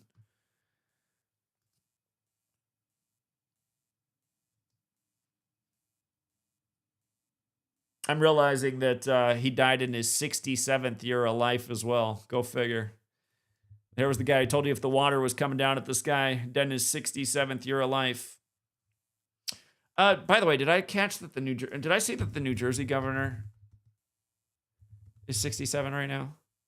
Yeah, he is. Yeah, New Jersey just got wiped out with flooding. It got even worse than New York, 33 days from his birthday, and he's 67 right now. Big water number. Get more in the time of Cancer, a water sign.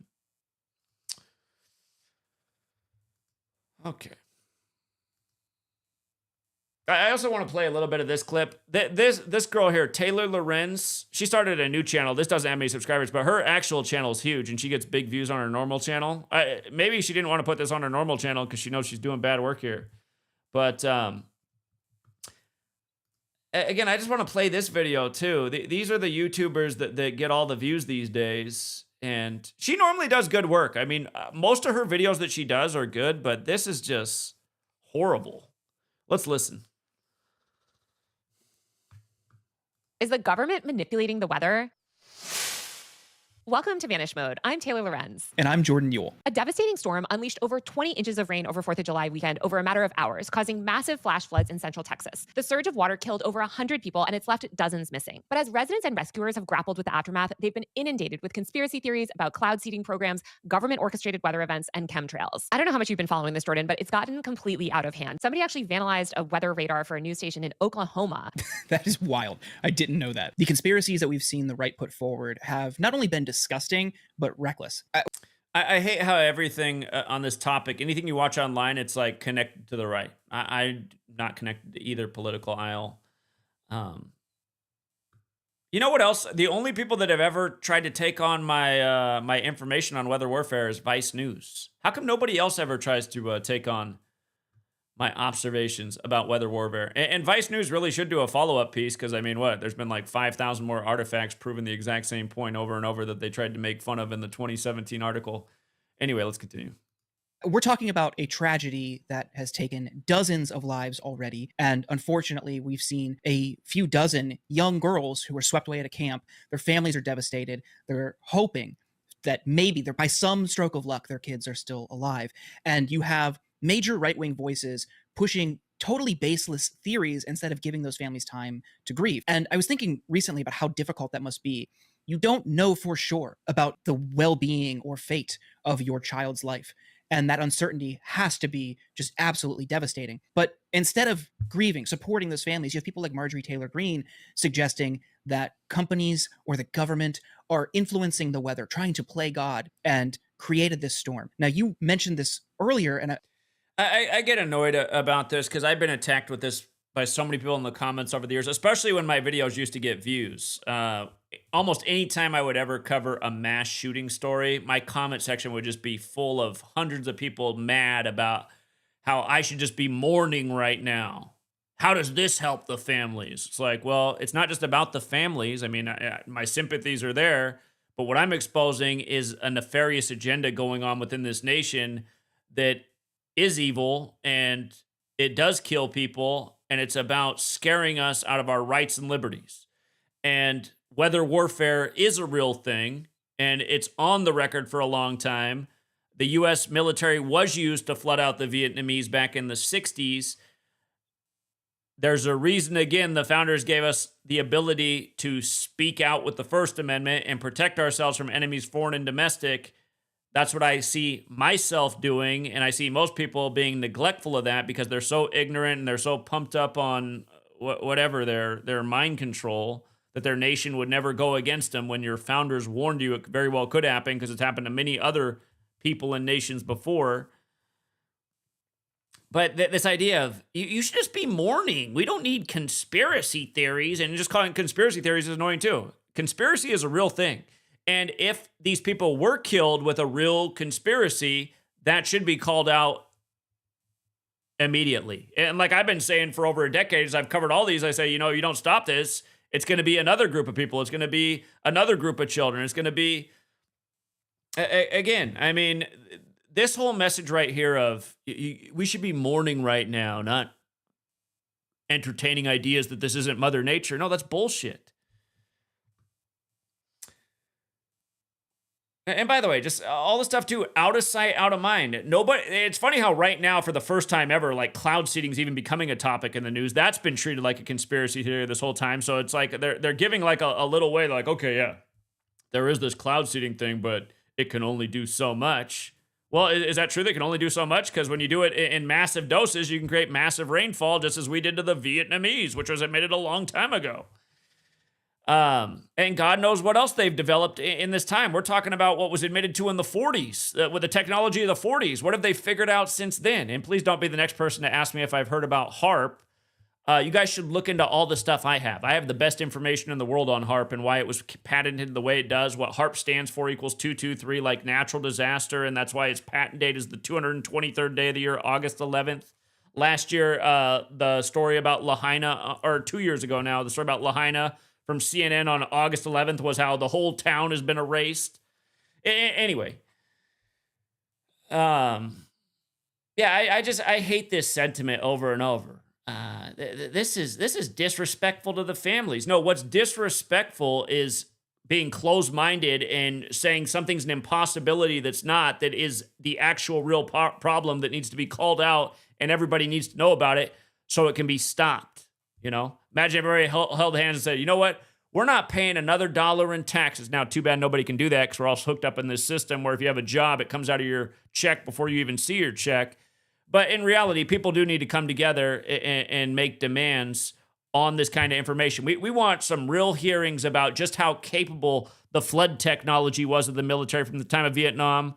We want proof that this technology is not being used against us right now. And how do you prove that? Again, hey, we want to go back to what Donald Rumsfeld said the day before 9/11 about how the government needs to be totally transparent with everything it does. We have a military with a massive black budget. You don't know what they do with any of that money, the operations, none of it. And you're going to hear and hear that they'll talk about, we'll just continue to watch this, but it's just ignorance on top of ignorance. Let's go. I'm wondering if you could help viewers understand what cloud seeding is, because that seems to be one of the core areas of focus for these conspiracy theorists. What is cloud seeding? How does this factor in here? Yeah, so this whole concept of cloud seeding, I feel like, is the center of a lot of these conspiracies, and these people that spend all day monitoring radars online and believe that like radar technology is being used to perpetuate like chemtrails or other things. Or basically, like the government is manipulating our environment. That's not This lady does use like way too much in her speech, as most Americans do, but most of her work is good. She does have a massive following on her main channel. I just find this video to be horribly disappointing. It's like so disappointing. Like, I'm just really disappointed. true. Now, there are private corporations, like Rainmaker is one, that are doing what's called cloud seeding, where they And remember this little puppet Rainmaker kid with the Bon Jovi hair who just came out of nowhere, financed by Peter Thiel, who's helping build the police surveillance state, which this factors into because this is going to be legitimacy for the climate change proof so that you can have every last thing you do tracked. Again, that's the future. We had to change the world because the weather was out of control. So we had to track every last thing you did, every mile you drive for the year, everything you consume, how many apples you had. Did you buy too many apples this year? Did you go past the quota because now your carbon footprint? You know what I mean? This is the world they're building, and they legitimize it with these actions. That's why every day they manufacture the news to steer the agendas. But yeah, this little kid that she's talking about, this Rainmaker, remember, the Rainmaker equals 201, who's the guy who used to bring the rain 100 years ago to the farmers. We've covered that in the past. But this kid's name equals 201, just like Weather Control, this little puppet they put up on the world stage just in time for this ritual, who did the seeding on 7/2, 2 days before the rain came down, when 72 is another one of those big old Jesuit numbers. And what should actually be the real Independence Day, if you look into it. It shouldn't be the 4th of July. It should be July 2nd, but it's another story. Anyway, here we go. essentially they do put sort of like chemicals or things into certain clouds to encourage it to rain. Rainmaker confirmed that they did do a 20-minute cloud seeding mission on July 2nd over Cairns County, which is sort of southeast of the flood zone. And that triggered 2 clouds that reportedly dissipated later that afternoon. The whole thing with cloud seeding is it's supposed to like help farmers, help the environment. Like it's meant to sort of manipulate the weather, but for profit, not for like, not to make like catastrophic weather events. And there's absolutely no evidence that any of this like cloud seeding technology had anything to do with the floods. And same thing with radar systems, like people believing that these weather radar systems are actually sort of causing the floods. Like that's also ridiculous. It feels like what's old is new again. The HARP machine. Again, why is it ridiculous? The technology does exist to create flooding. It happened 60 years ago in the Vietnam War. So why is it ridiculous? And the government controlling the weather isn't a new conspiracy theory, but it's one that percolates every once in a while. A conspiracy theory. There's literally an Air Force document from July 1st, 96 about owning the weather by 2025. The 40s. Conspiracy theory. Just keep saying conspiracy theory. I just, anytime I hear anyone say conspiracy theory, I just think they're a moron. Here, I'll tell you what a conspiracy theory is. Flat Earth. That's a conspiracy theory, and it's a dumb one. It's easily proven false. And again, dumb people will say, no, you can't prove it false. I'm standing in my backyard, and the road looks flat. It's like, okay, that's anyway, that's a conspiracy theory. A lot of conspiracy is real and provable, and weather modification is one of them. In a while. And I was just reminded in this moment of Alex Jones pushing this. And Alex Jones, just this meme character that was invented, again, that Bill Cooper warned about decades ago. Alex Jones' claim to fame is copying Bill Cooper's 9/11 prediction. Bill Cooper had a lot of things that I think were full of shit too, but Bill Cooper seemed respectable. Alex Jones has never seemed respectable. He's always been a plant. What happened to the billions he owes the Sandy families? Just again, that whole thing and remember his whole trial was by the same numbers that were encoded all over the shooting. The Alex Jones meme being used to undermine the idea of the First Amendment. But yeah, just, when people hear conspiracy theory, they jump right to Alex Jones, his clip of they're turning the frogs gay. And it's like, why is that the clip? Why isn't it like they're turning the kids gay? I mean, just go outside in public and tell me that's not the case. What is that, a conspiracy theory? I go to the mall. Every guy's out there kissing each other, holding hands. The only romance I see in the teenage group is boy on boy kissing in the mall. And I'm not even exaggerating. I'm in pretty much small town America. It's even worse than the cities. It's just idea that the government created Hurricane Helene last year as some sort of weather weapon. What's interesting now is they're pivoting away from the government. Sure, maybe the government in some minds were responsible for this, but they're zeroing in on a private corporation, because to criticize the government for them would be to criticize the Trump administration. Everyone's zeroing in on that Bon Jovi kid is, again, clueless and doesn't have the right information. It's such an obvious little psychological operation with him and throwing him all around in front of the news when he was just launched this year by Peter Thiel. Yeah, it's just, again, address the real conspiracy theorists, if you will. The yours truly, the people who've been doing this work for a long time and proving their point in spades. And they can't do that. What you explained and what it sounds like this company is trying to do would be beneficial for the environment. Don't you hate just how, like, do you see how many edits are in this? Why does everyone have to do their videos like this? Like, is it necessary to, is this guy having this big of pauses between each word that it just has to be edit, edit, edit? You can see there's like 5,000 edits already in this video. It's like, what is getting cut out? Is it just that this guy has 15-second gaps? Did they have to cut out 30 of her likes so there were only 20 left in the video? What's going on here? If it was effective. Yeah, and it's slightly effective. One meteorologist said, cloud seeding cannot create a storm of this magnitude or size. It's basically just impossible for that to happen. Based on what? What do you know? What do you know about the military's capabilities? They wiped out Linmouth in the 50s. Like, what did you... I'm going to start using like, what is your proof? Like, what proof? God. We only know what they've admitted to. Again, we have a massive military with a massive black budget that's into God knows what. Where is your proof they can't do it?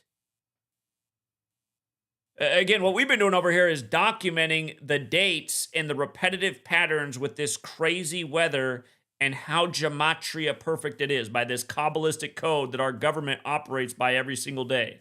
That's how you can see these are government operations. You can't have this idea of, I need to see every last thing when you live in a world full of secrecy. It drives you nuts about these people. Your government was founded by members of a secret society. This is a fact. How do you know what you don't know? You know what I mean? It's where it requires enough IQ points.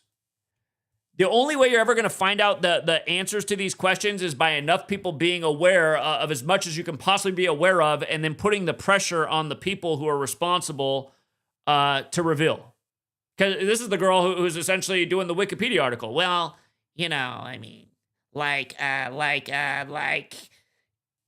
upon a time they didn't admit to it, but then they did, but they only admitted to so much, so, I still don't really know what the capability is. Well, why did they lie about it for 40 years then? Why did they stop the program of what they were doing the 11 days leading up to wiping out a town? Why did they stop that day after that happened? Cloud seeding cannot even create a single cloud. All it can do is take an existing cloud and enhance the rainfall by up. Does this bimbo live in the world right now? I didn't want to call her a bimbo because she does pretty good work, but this annoys me right here. Have you been outside, bimbo, when it's all blue sky and they do tic-tac-toe patterns everywhere, and the next thing you know, you can't see any blue sky and it's gray haze for a while, and then things start to form that actually look like clouds you remember from when you were a child, and the next thing you know, there's a little drizzle, because this shit happens all the time. God, it's just... This is such bad research. And it makes me wonder about people like this, because she does do good work, and she really does do her homework on certain topics. She's done great work exposing the police surveillance state. So why are we like such an airhead with this one? Come on. Up to 20%. So, and that's like on the high end. He said that basically it's akin to blaming someone blowing out a candle and assuming that you could extinguish a wildfire. It's like that difference of scale. But I think people that don't know about this type of stuff, they hear that they learn about this technology, or they sort of misunderstand this technology. And the weather is really complicated. Here, Taylor, do me a favor. Go back and listen to Lyndon Johnson talking about this future weather satellite that's going to control the cloud layer and the thing to control the world. Do you know that doesn't exist? Is it not weird that weather satellite literally equals 249 and all this is jumping off as soon as the country turns 249 years old? Is that not weird? And is it not weird that James Kerr, who Kerrville's named after, has a 24/9 birthday? Is that not weird? Or that a member of the Outlaws, Tupac's group's dead on the same day when Tupac's named after Tupac Amaru, who also has the 24/9 connection because he died on the 24th of September, and this shit goes on every year? Is this not evidence of ritualism?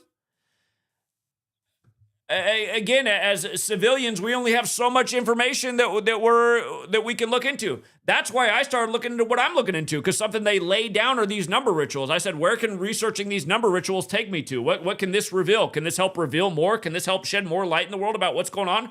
I would say absolutely. Absolutely. Lyndon Johnson from Texas. Remember, they're telling you 38 years ago on the same river. It was literally 38 days after Lyndon Johnson's speech anniversary, which he gave in Texas about the future of weather control, that this happened. 38, with all this death, when 38's the big death number, and the nation's killing department's on the 38th parallel, and it equals 38 too. But no, I mean, these people are just, God.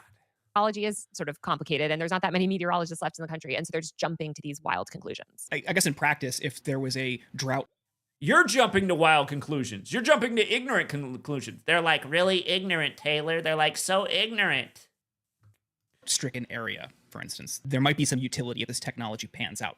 Great. Okay. I'm all for it. Yeah, or to help crops, in certain areas as climate change. Like this technology was meant to kind of. Yeah, let me show you how they're helping out the crops. Yeah, because again, JFK talked about this in 1961. Here's one of my favorites, the derecho of Iowa that wiped out God knows how much corn and other crops. Hold on. Let's go to the derecho of Iowa. We just had one in North Dakota. Remember what they just did in North Dakota? Man, there's... I gotta... here. Look how perfect this was. August 10th, 2020. That was the 223rd day of the leap year. Land hurricane, they called it 223, like natural disaster, but that's actually not the post I wanted. This is the post I wanted. It was a date with 58 numerology. They called it a derecho. We never heard the term derecho before this. Now we've heard it several times since, but on a 58 date numerology when corn's 58.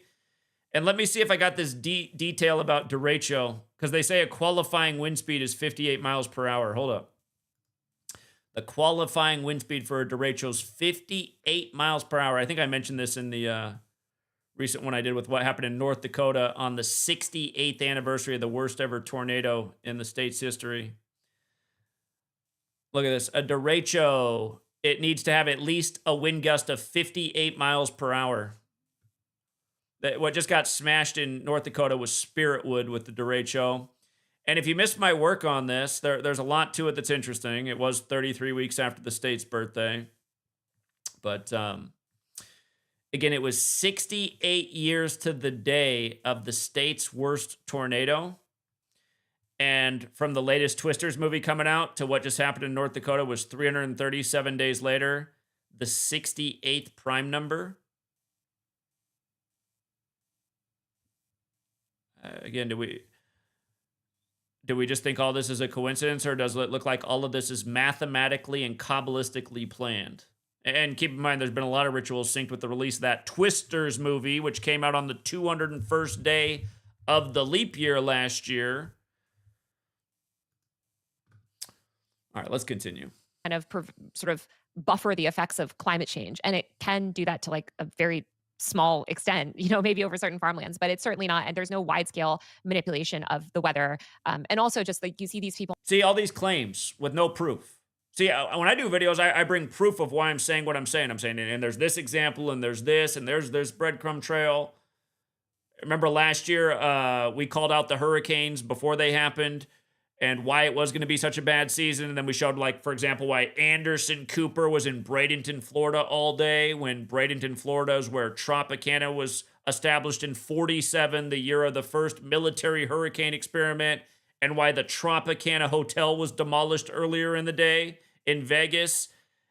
And then the Tropicana baseball stadium where the Rays play got the roof torn off the same day later.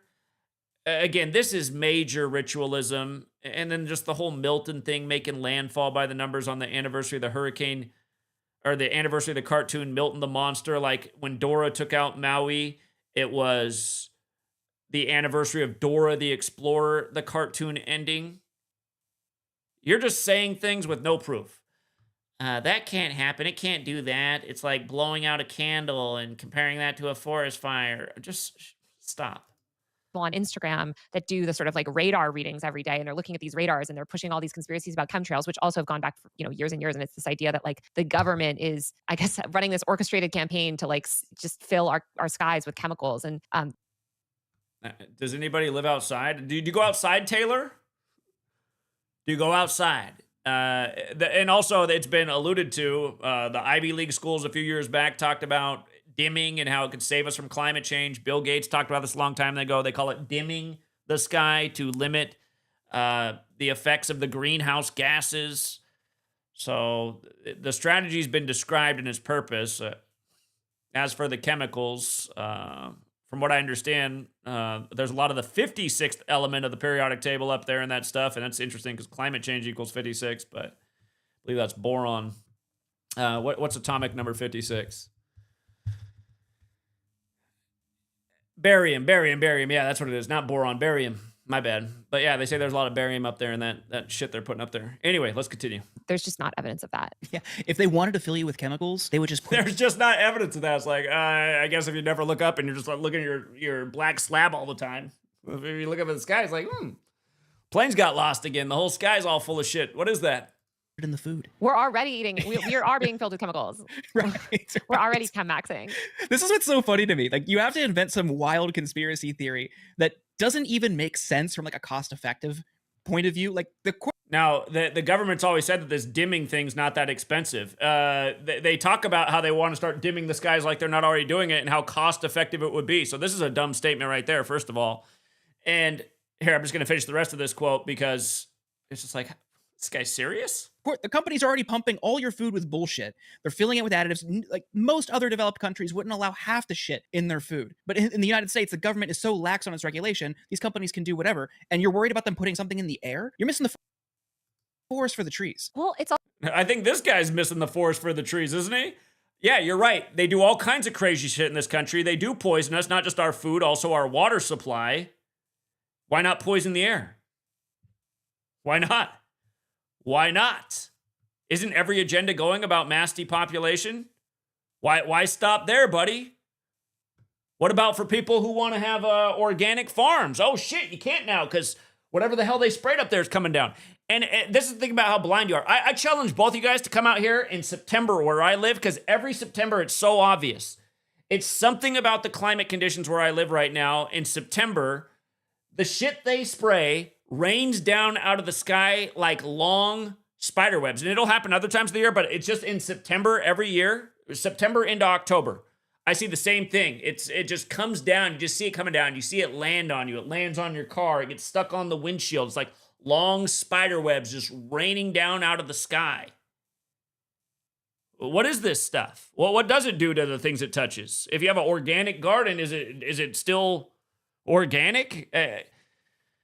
Just that part right there where he's talking like, is this guy, I mean, the only word that I can describe this as is retarded. Let's continue. It's like retarded. It's also like, I actually agree with them that we need clean air. That's great. That's actually something environmentalists have been advocating for forever. That's why we should pass things like, the Clean Air Act, obviously, which did pass, but like other clean air regulation, but they don't support any of that. So it's like, okay, so you believe that there's like dangerous chemicals throughout the air. You won't acknowledge, by the way, airborne viruses and disease, which we know are in the air. So why won't you support legislation to clean the air? I don't know. Instead, it's easier, I guess, to go on Instagram and make. Now, I do got to make up. I think what she was just saying there about you won't acknowledge airborne, she's obviously talking about Cooties 19, right? And in the time of Cooties 19, a popular theory became that you cannot spread germs. And you guys have been bombarding my comment section with this in recent days because I talked about how my dad's wife got sick and then my dad's wife got sick and then he got sick. And that's why I didn't have a babysitter there for a while. But you guys are saying, no, that can't happen. Germs can't spread like that. Anytime you guys say this, I know a lot of you guys have come to the conclusion that this is what it is. I'm sorry, I'll never buy that because my whole life experience of getting sick is being around somebody who's sick and then getting sick. Every time I've gotten sick in the last, however long I've been with Sweet Lady, approaching 15 years, she's gotten sick first because she's been the one that's in school or in the workplace, now works in a medical scene where a lot of sick people are. She gets sick, and then sometimes I don't catch what she has, but sometimes I do. And again, I have a good immune system. she gets sick and then I get sick while I'm taking care of her. I mean, your guys' thing of like, no, it's terrain theory and it's just there was illness in your body. It's I get it. Yeah, if you take care of your body, you have a stronger immune system, and then you're less likely to catch what other people got going on. But I just don't buy this thing at all that you cannot spread germs and spread illness. It just flies in the face of reality. I mean, have you guys ever been to school before when from watching her, I got likes all in my mind now, but again, just something bad's going around and a third of the class isn't there because they're all at home with the same thing. It happens all the time. So I just, the stuff some of you guys are promoting, to me, it flies in the face of reality. As I explained, in November of 2019, there was something really bad that went through Washington State. A lot of people got more sick than they'd ever been in their life. And then right after that was the Cooties 19 and the first case in Seattle. And it seemed that whatever they were using to justify that had been unleashed shortly after Event 201 before it was really even in the news. I was one of the people who got sick living in Washington State. I'd never been sick. I've always eaten well and taken care of myself, so my terrain shouldn't have been any different right then, I think all you guys who are promoting this are really promoting misinformation that doesn't make any sense and flies in the face of reality. I don't know why you're so passionate about it. To me, it's like, have you guys ever been outside? Have you ever been around people? Are you guys all homeschooled and lived in a house by yourself your whole life? Or like, what is it? You never seen a wave of sickness when everyone's catching the same thing? Goes through workplaces.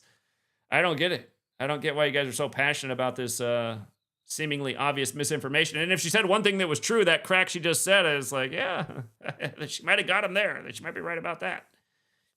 All right, let's continue. These videos. You see a large cohort of these types of people on the right. And again, when it comes to air pollution, when it comes to chemicals in the air, emissions, carbon emissions, are a major factor from oil production to automobiles. You have one avenue to reduce air pollution in enforcing an EV mandate later down the line. It's not overnight, and there'd be a transition, and it might be a little sticky for some people, but through government incentives, subsidies into clean vehicles, that's one way to mitigate the chemicals in the air. The Trump administration just took that away. The Biden administration tried to push it, and now you took it away through the big, beautiful bill. So what do you actually want, if not just to be mad at the government or some nameless, faceless entity? I think it's just like when we have these weather events, and we're increasingly having more extreme weather events because of climate change, I think you see this rush on both sides, frankly, to blame the. By the way, for anyone who thinks I'm wrong about what I'm saying, how many times have you called out a devastating weather event before it happened? Because I've done it a lot over here over the years, and if my channel hadn't been deleted so many times, I'd be able to go back through all the years of videos and show you exactly what we've done. And there are a lot of people who benefited very much for what I said was coming that Valentine's Day, where there was the major freeze in Houston, which still to this day doesn't make any sense. And also what happened in Portland and Atlanta that day. Again, my family's from Portland. Portland was out without power for a large part of the city for over a week. Houston, same thing. Atlanta for a number of days. Crazy weather all over the nation that knocked out the power grid. And how did we predict it? We predicted it by understanding why Public Enemy, some of these puppets on strings from the entertainment industry, put out the album, What You Gonna Do When the Grid Goes Down, on the anniversary of JFK's weather control speech, 142 days before Valentine's Day, when Valentine's Day can be written 14/2, and what was on the cover of the Public Enemy album? The Valentine State, Arizona. That, plus how it was lined up with Klaus Schwab, who was simulating power grids going down. It was 322 days after his birthday, but we had that date circled way in advance to look for crazy weather and grids going down. And again, a number of people in my community who had their little, rainy day supply, ways to stay warm, feed themselves, etc. They were thankful for having the information. And that's not the only day where long in advance we saw what was coming with the weather. Again, somebody out there tell me how Houston got so cold, the oil refining city, as they try to push climate change, a very symbolic hit with the weather warfare. But, God, these people, man. the other side, because we saw, of course, all the conspiracy conservatives like rushing to blame the government or saying this is not natural, and you're seeing all this backlash. But you also saw a lot of liberals pushing misinformation, where before we even had reporting about any of this, you saw liberals within like hours or days of the event saying, this happened because Trump cut meteorologists or Trump defunded NOAA. And so these are Trump's first kills. And this is the first mass casualty event that he's responsible. It turns out, according to Wired, that the meteorologists did do their jobs, and it didn't really have to do with any specific cuts. It was just an unpredicted and unexpected weather event. Right. It wasn't so much a matter of alerting the public that a storm was coming. It was that they had no way of knowing the severity. Any of you living in Texas knows big, massive storms can happen seemingly out of nowhere in that state. And there was actually an issue at the local level. In Kerr County, Texas, one of the areas affected by this storm, the top government official pointed out that they had no local alert system for flash floods because it was too expensive. Taxpayers won't pay for it, Rob Kelly, the Kerr County judge and its most senior elected official, said. Asked if people might reconsider in light of the catastrophe, he said, I don't know.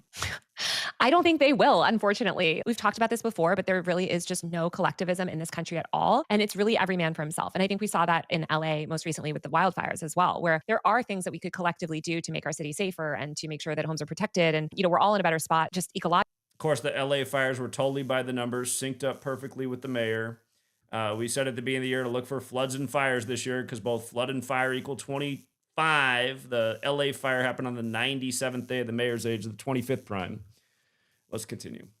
Logically, but people don't want to do that. They just kind of have this like individualistic mindset, and they don't want to pay the extra $100 a year or whatever it goes to, in their taxes for a theoretical threat that they just sort of think that, well, when it happens, I can purchase my way out of it. Unfortunately, these types of disasters are becoming more and more common. I would argue that we owe it not just to ourselves or our families, but to our neighbors, our friends, our other community members to chip in a little bit more so we can all be more prepared. We can all have more community resilience in moments like this. And you saw a heartwarming community response in Los Angeles after the wildfires. I don't think that we actually do see that. I think what you see is exactly what happened with COVID as well. And these people are advocating to chip in more in taxes to give more money to your government. And this is the problem with ignorance.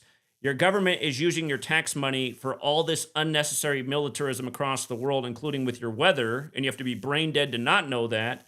And we should all be paying a lot less in taxes and limiting the scope of government and all the money that's given to these major military industrial complex companies.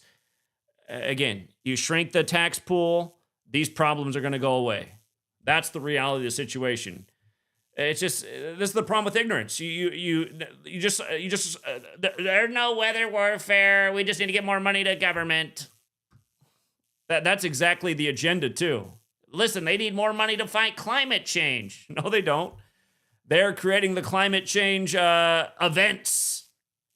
You got to be brain dead to not see it. I want people like them to look at what we're saying about Lyndon Johnson's speech, the way this lines up. James Kerr, why is the alert at the 74th minute of the day? Understand why was that massive earthquake with the epicenter on the military base the other year on 7/4 in Southern California? Why did 3 of the first 5 presidents die on 7/4? Learn about gematria and killing in the number 74. Learn about all that we talked about for Tupac all these years and everyone connected to him dying in 74 rituals, only for another associate to die this year on 7/4 at age 47. Again, these people don't have enough information, which is why they come to the false conclusions. This is why I was ranting about ignorance at the beginning of the week. These ignorant people, and in terms of enlightened people, she's probably, 1,000 times more enlightened than the average American, but in this area, she's a total dolt. And her partner, apparently they have to edit every other word he says because his whole video is edit, chop. What's he sound like unedited? You see this with all these things, right?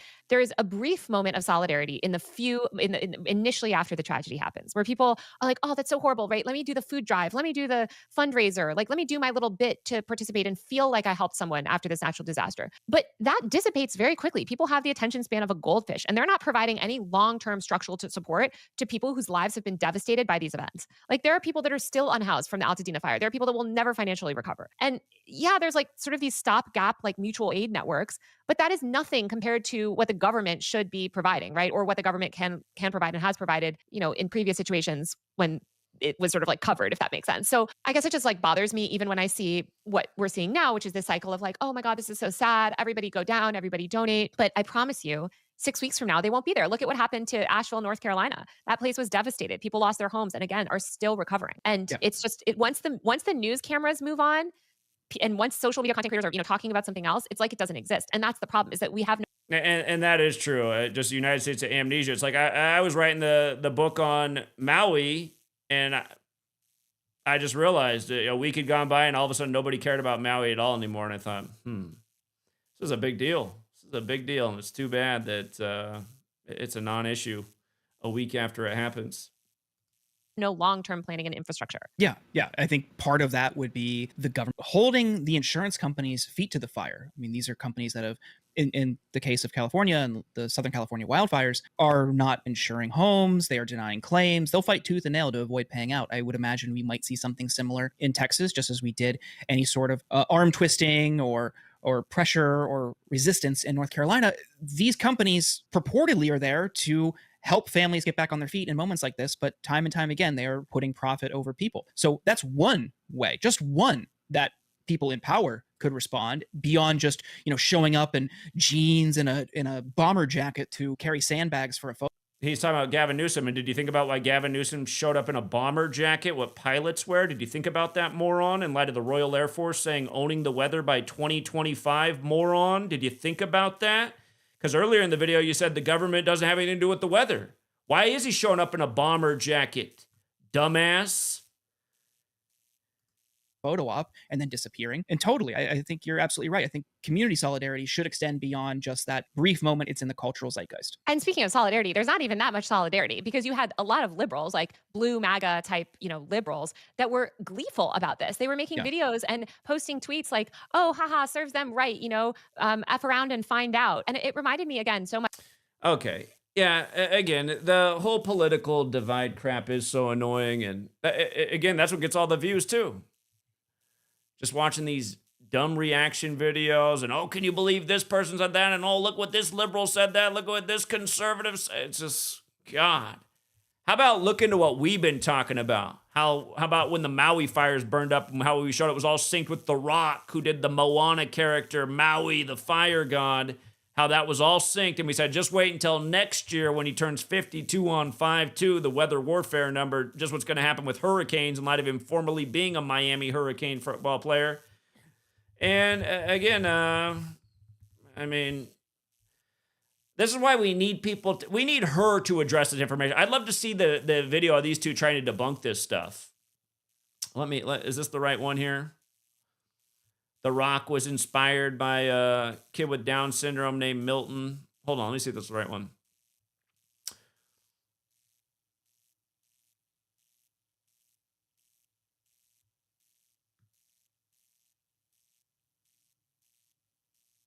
October 9th was the day Milton made landfall. It was the second hurricane. Remember these devastating hurricanes? Helene and Milton came back to back. It was 161 days. And remember how they synced it up with Cam Ward, the quarterback of the Miami Hurricanes, who the year before was playing Washington State. There was the massive windstorm in Washington State the same day the hurricane was affecting the Florida region as Miami was playing in prime time. I think it was on a Friday, if I remember right, Friday Night Football. Cam Ward, now the #1 pick in the draft. But hold on, where's the Helene one? The Helene one's an even better example. This was the second one.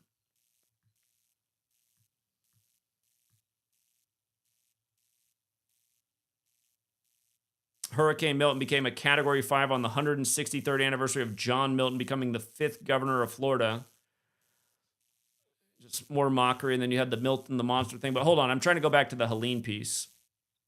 What they did with Helene and The Rock in the history of JFK's weather control speech, undeniable. And that's right, the Scorpions have the song Rock You Like a Hurricane. The Rock was the Scorpion King.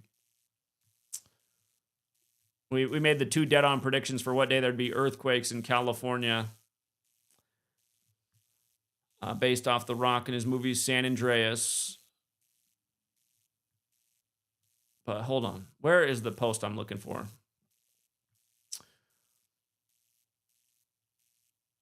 From the anniversary of Rock You Like a Hurricane. Again, The Rock, the former Miami Hurricane. From the anniversary of that song's release to, I believe this was the day Helene formed, September 25th, which is the anniversary of JFK's Weather Nations in 1961. That was 239 days, the 52nd prime. Again, we talked about all these patterns a million times. But yeah, right here, from The Rock's birthday to the day Helene formed was 100. And September 25th leaves 97 days left in the year. Hurricanes 97, 146, again 52, like how old The Rock was, born on 5/2. But then you run it the other way. Hurricane Helene's 146 and 250, 25th of September, 25/9. Again, perfectly synced with Cam Ward, who was now the number 1 pick of the NFL draft. I was making this point last year. I was like, man, they're syncing up weather warfare with this guy. And again, he played it where we had a massive windstorm the day of this hurricane ritual. And Cam Ward, the quarterback in a leap year, his birthday is the 146th day of the year, which 2024 was, like Hurricane Helene and Hurricane itself. And that's the same birthday as the lead singer of the Scorpions. He has the same birthday, the football quarterback for the Hurricanes, as the singer for the Scorpions who sang Rock You Like a Hurricane. And yeah, all of this might be hard to comprehend and fathom, but the Cabal is deep, and they are light years advanced beyond humanity. And this is how they operate year after year. And I've been studying it for over a decade. That's why I said when Maui was burning up, I said, just wait until you see the hurricanes they sync up next year with The Rock while he's 52 years old. Again, Maui burned up perfectly synced with The Rock because he's connected to the character in Moana, Maui.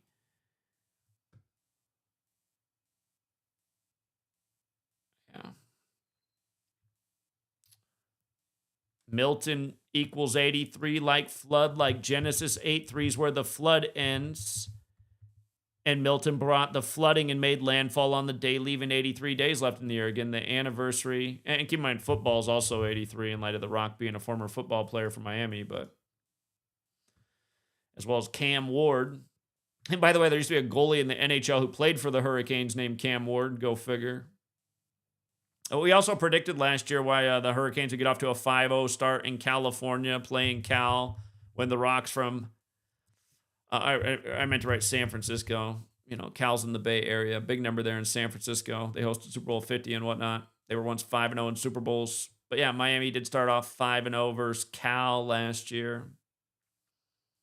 And that happened while the hurricane was devastating that region of the country. Miami Hurricanes are 5-0, synced with The Rock. That's right. There was this super controversial call at the end of the game, too, to make sure I know. Miami became 5-0, and then they faced Cal. That's what it was. We saw that they would go into the Cal game 5-0. They played Cal after the Virginia Tech game. That's what it was. Hold on. Miami Hurricanes 2024 football schedule. They went in 5-0.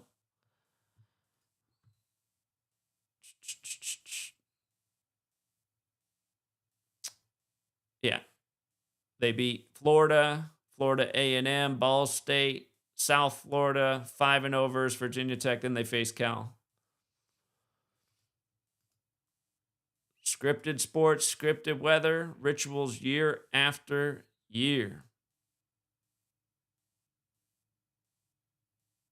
And again, doing it on the anniversary of JFK's weather control speech. That's where you got to fill in the gaps. Okay, you're living in a world of secrecy. JFK talked about that too, how you're being ruled over by people who are in secret societies. Secrecy's the word. You only have so much information, but you start to realize what they're doing year after year. And again, how do I not build credibility? Called this out before it happened. Circled 2 dates to expect earthquakes in California. There were earthquakes on both days. Perfectly synced with The Rock and his Scorpion King movie.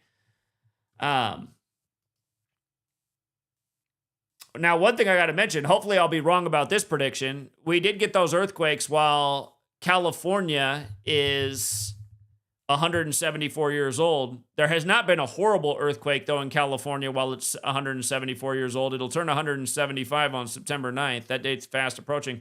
I did expect there to be a significant earthquake in California. There have been earthquakes, but not anything that was anywhere on the 1989 World Series earthquake level, and hopefully that remains the case, but we're still not to September 9th yet either. So one of the earthquakes we predicted for California would be, we predicted one for 96 days after his birthday and one for 174 days after his birthday, which ended up being the first day of Scorpio. There were earthquakes in California on both those days. If you haven't seen San Andreas, which The Rock's in, it's based on a 9.6 earthquake. But yeah, it was as simple as that for the predictions. I said, watch 96 days after his 52nd birthday and 174 days. California's 52 like Earth. And sure enough, earthquakes on both days. You know, the Jesuit governor, his name is also 52. As well as 56. Like you said, 56% would get the cooties in 8 weeks, which is 56 days. And you see how his name's got the 56, 142, 155? Again, look at the corona. Same three numbers. First governor to lock down. But yeah, all those storms, Helene and Milton, Helene especially, did a ton of damage. And that was the one most closely synced with the rock. And that's what we're saying. There's going to be a horrible hurricane sink next year at the rock. Did tons of damage. She started bringing up Asheville, and now the Carolinas getting flooded again by the numbers. No, this is not Mother Nature. And just because you don't know every last technological capability they have doesn't mean you can go out and say, well, because I don't know for sure, I'm going to say it doesn't happen. Bullshit. You got to look at what we've been looking at and understand what we've been understanding and making the predictions we've been and landing them the way we have to have. And that's what's annoying too, is these people who haven't done anything other than just, you know, lick boots, you know, they get the views, while people like yours truly who are pioneers and, you know, breaking through the, whatever you want to call it, the, I don't know, the fog, the darkness, the veil. Again, we've been punished, deleted, censored, shadow banned.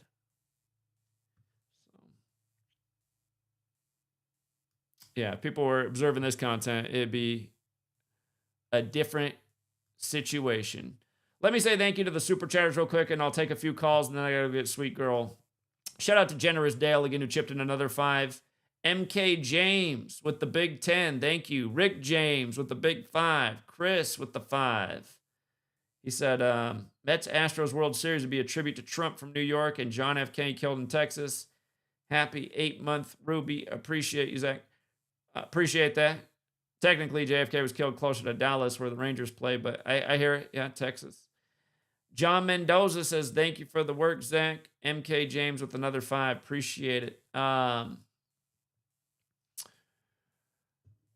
The phone line, 509-560-4982. If you guys have anything to call in with regarding these stories, shout out to Brian Rick, who chipped in 5 on the Cash App. If you guys have anything to call in with any of these topics I covered today, or to ask a question, or to debate something, I'm all for it. I'm all for it. Let me open up time. Again, I got to wrap it up in about 15, maybe 20 minutes. So if you do call in, please be efficient with your call. And the line is open. And I'll try running it through the call board.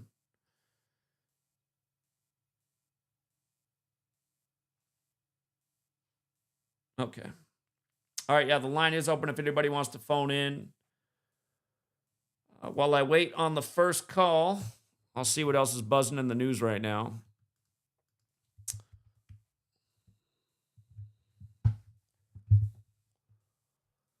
Young men who fueled Trump's comeback say they feel betrayed.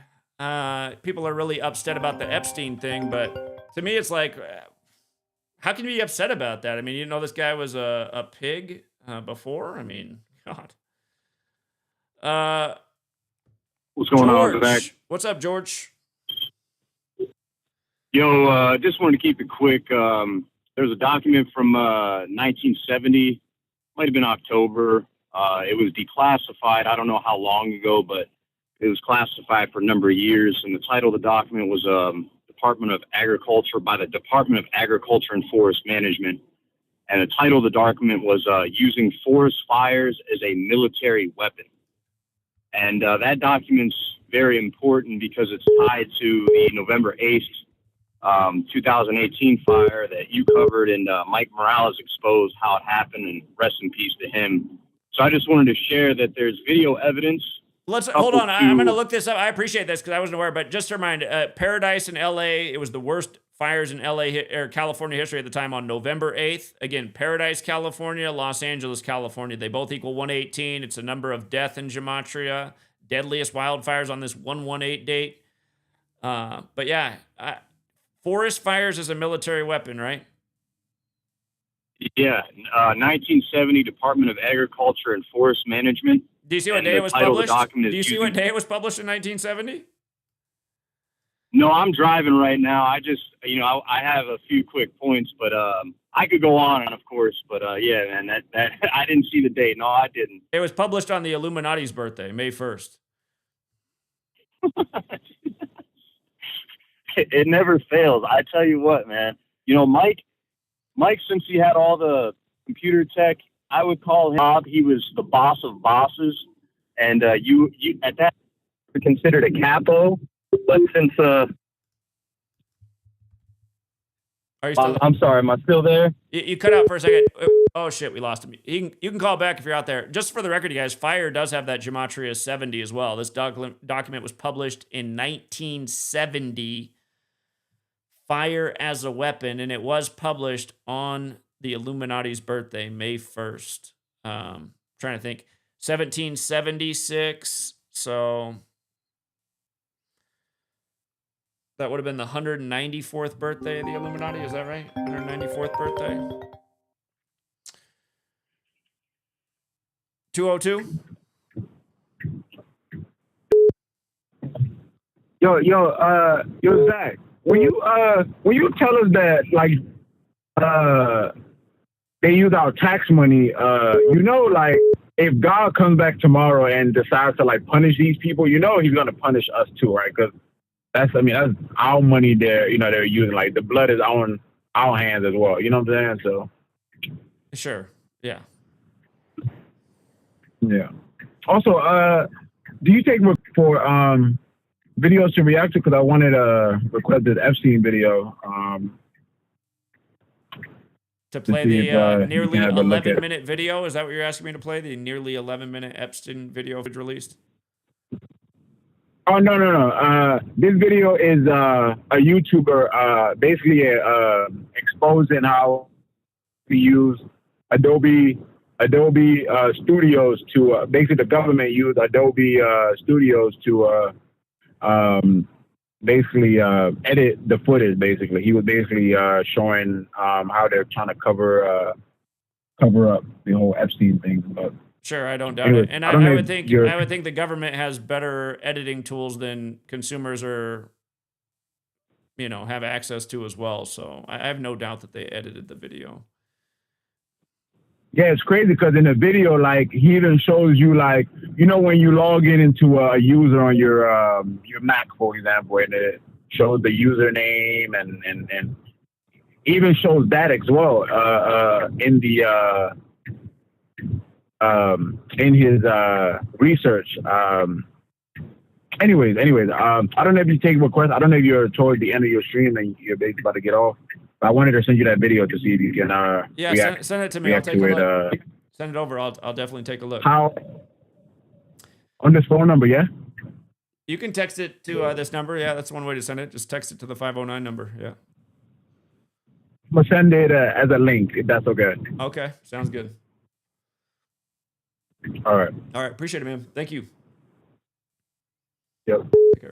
Yeah, George, if you're out there and you want to reconnect punch, feel free to call back. Just reading the little abstract here for this forest fire as a military weapon. This was published by the Forest Service of Washington, D.C., 170-page report. It says in this report, shout out to Burlman. Thank you. In this report, primary research attention has been given to the flammability characteristics of jungle growth in tropical and monsoonal climates where forest fires seldom occur naturally. Major consideration has been given to developing operational guidelines that utilize input data readily available to military commanders until field conditions. The following conclusions are directly pertinent to the JCS request. 1, forest flammability depends on the amount of dead vegetation on or near the ground surface, the moisture content of this ground level material, and the weather at the time of burning. 2, forest flammability can be greatly increased by killing all shrub vegetation. selecting optimum weather conditions for burning and igniting fires in a pre-selected pattern. And 3, removal of overhead tree canopy requires the initiation of high-intensity crown fires. In many climates, crown fires are unlikely to be achieved by any environmental modification technique. However, significant military damage can be produced by forest fires of lesser intensity. Any environmental modification technique. Thought that was just a conspiracy theory, but yeah, it's not an accident that was put out in 70. It's just how your government operates, or that it was put out on the Illuminati's birthday. Remember, the Illuminati was founded by the Jesuit Adam Weishaupt, and the Jesuit founder has the quote, "Go forth and set the world on fire," which equals 144, just like Jesuit order. All right, we'll take one more call here, and then I gotta get Sweet Girl. What's up, 252? What's that? You can hear me? Yep. Okay. You ain't heard, did you cover the movie Rainmaker? The movie Rainmaker? There's a movie called The Rainmaker. No way you didn't touch on it. No, but there's a guy back in the day called the Rainmaker as well. No, I didn't cover the movie. I see. Yeah, okay, I know. Matt Damon's in it. It literally came out on the day leaving 40 days left in the year, and the budget's $40 million. Yeah, like the flood In equals 97. 40, like 40 days and 40 nights. Yeah, exactly. And it released, the flooding in Texas started 20 weeks before the anniversary of the release of that movie. Flood is 20. Okay, it's a John Grisham novel. Okay. Yeah. So I just wanted to point that out because, like, I mean, look at it. Obviously, 40 encoded all over it. 40 million budget, 40 days left in the year release. So, yeah, I mean, and a lot of this stuff too with the cloud seeding is really just obviously. I mean, it's powered by the same thing, the same reason sports stars are going out there and hitting their 19th home run 8 days after their birthday. I mean, who's telling them? Nobody's telling them to do that. Nobody's, you know what I mean? That's not like something you can really invoke through words or, whatever. That's clearly ritual, ceremonial magic. I mean, where a bunch of people are focused on a certain area, there's a bunch of energy flowing around. I mean, no doubt our existence charges up these things. I mean, it's clear as day. I mean, there is science involved, of course, but science also involves the study of our biology and how we affect whatever they're trying to do is clearly pulling from our energy systems to where we are. I mean, these things don't just happen in the middle of nowhere, do they? You don't just randomly hear about a town where no inhabitants getting swept away by a flood. It's always where people are. Camp Mystic, too. Yeah. Camp Mystic, like a mystic pertaining to the mystical, magical, Kabbalistic. Again, this whole Kabbalah thing, the dark half is about sorcery and spellcasting. So, yeah, I wondered the same thing. And you learned about back in the day how the natives would do rain dance to bring the water. So... Yeah. I mean, you learn about a lot of stuff. You learn about magic, but I mean, you don't learn that how heavily ingrained it was into society. You don't learn that, though. You don't learn that magic was a part of an everyday thing back then. I mean, it's crazy. Yeah, this stuff is mystical. I mean, obviously, there's a reason mystic equals Mason. There's a reason it equals philosophy. There's a reason it equals all these things that have to do with the esoteric. I mean, what people don't know. I mean, you're just a victim of what you don't know. Obviously, there's books on this stuff. This stuff is like way more obvious. Like, it's not even you got to conjure up an idea that, this might be magic. No, it is. It's pretty obvious. It's pretty obvious. I mean, you read a book, you read a Wikipedia, you read any of these things, it pretty much shows you like all of this. It tells you all of this. Since I started your work, that's all I've been looking at. All I've been focused on since I found out about your work is how magical this shit is, how much of this is not influenced by some real thing. Like I said, nobody's telling a guy, hey, yeah, it's 18 days, it's like 18 days after your birthday, go out there and get your 61st hit of the season. Nobody's telling him that. What's making him do it? You have to understand, nobody's going to explain it. It's like, what? I understand you acting, like tell them go out there and do this, do that, but they're not saying go out there and do this, do that, because it's so a certain amount of days after your birthday and these types of things. So clearly there's magic involved. Yeah. I might not agree all the way with what you're saying, but I do think there is an element of some dark sorcery magic in again, we've talked about the very bizarre things that have happened by the numbers that really you just can't plan, but you also can't deny it. It's the same repetitive numbers, like the huge things with Devin Booker and Alex Smith that were all about that Kabbalistic number 322 and also 33. So yeah, I hear what you're saying. But I mean, if you could do anything by this Kabbalistic code, why wouldn't you do everything? It's not like they're going, some things we can use magic for, some things we can't. They're obviously like, I mean, I'd imagine if they got their hands on this, they're like, well, what all can we do with it? They're not like just what can we half-ass it and sometimes use from a ritual magic playbook or not? No, I mean, it's probably like the more likely sense, I feel like it's just that, like, yeah, I mean, we found out we beat the game. I mean, it's like going to get somebody up in the video game and they found out how to do things that you haven't. They're not going to exploit that sometimes. They're going to exploit this is more it what I was all saying. the time. I'm not just like last night. If you're watching the All-Star game, they're interviewing Pete Alonso. He's got the mic on while he's on the field, and they're talking about how he's about to pass Darryl Strawberry for the all-time Mets leader in home runs. And then right after they're out, he's up to bat, and I'm just thinking, here comes the home run. And sure enough, he gets a nice meatball right over the plate and jacks it out of the park. And it's like, see, I mean, they do that all the time. If you watch MLB, the last 5 or 6 years, they'll interview guys who are on defense. They'll talk to them while they're in the outfield, and they get up to bat and they get a great hit, a home run. It's like, look how obvious this is. They interview the player, and now they just have a big hit 5 minutes later. It's like, got to be brain dead. And the Pete Alonso thing last night was so obvious. So. Yeah. No, I mean, yeah, exactly. I mean, I just see it as like the players are just as victim as we are to it. Like, I mean, just as much as we don't know what the hell is going on, why we did it, I think a lot of the players they leave clues, but they're obviously under some type of mind control, which is why they're getting into these interviews and these certain things and saying these certain keywords and phrases. Because, like, look at this. There's this viral rapper going viral because of his association with this other rapper who's a part of the Roller 40s gang. He's all over this No Jumper interview podcast. And No Jumper equals 40. And that rapper came on that podcast when the host was 40 years old. And go figure, the guy gets on the interview and he goes, man, I've been getting harassed by about 40. I mean, not 40. I mean, like 50. Hey, I've been Fred, getting real harassed quick, by I got to about get off. 50. I want to let one other person get in real quick. I appreciate it. Call back. You always have great points, but I got to get Sweet Girl, and this guy really wants to get in. But thank you. Thank you again, friend. Keep it up. Go ahead. Hold on. 760. You were very persistent. I got to get you in before I get off. What's up? Yeah. I got a couple quick things to say. I sent you an email last night regarding 250,000 troops. Shoot. He's driving around too. He cut out. You said 250,000 troops and then you cut out. Yeah, from NATO going to Ukraine.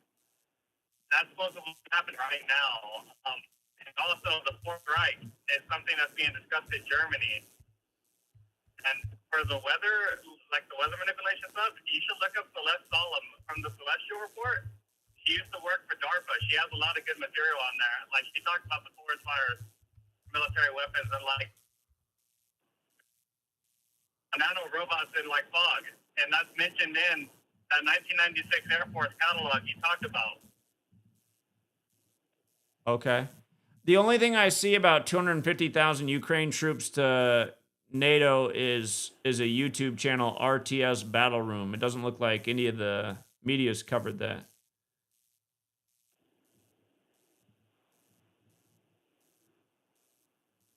Is that YouTube hearsay, or did you see that in the media? Yeah. Can you hear me? Yeah, you cut out for a little bit. I heard what you said, yeah. No, but I don't think you did, because you wouldn't have said yeah. The 250,000. The only thing I see is a YouTube video. I don't see any media reporting on that. You'd have to go on Armstrong Economics, Martin Armstrong.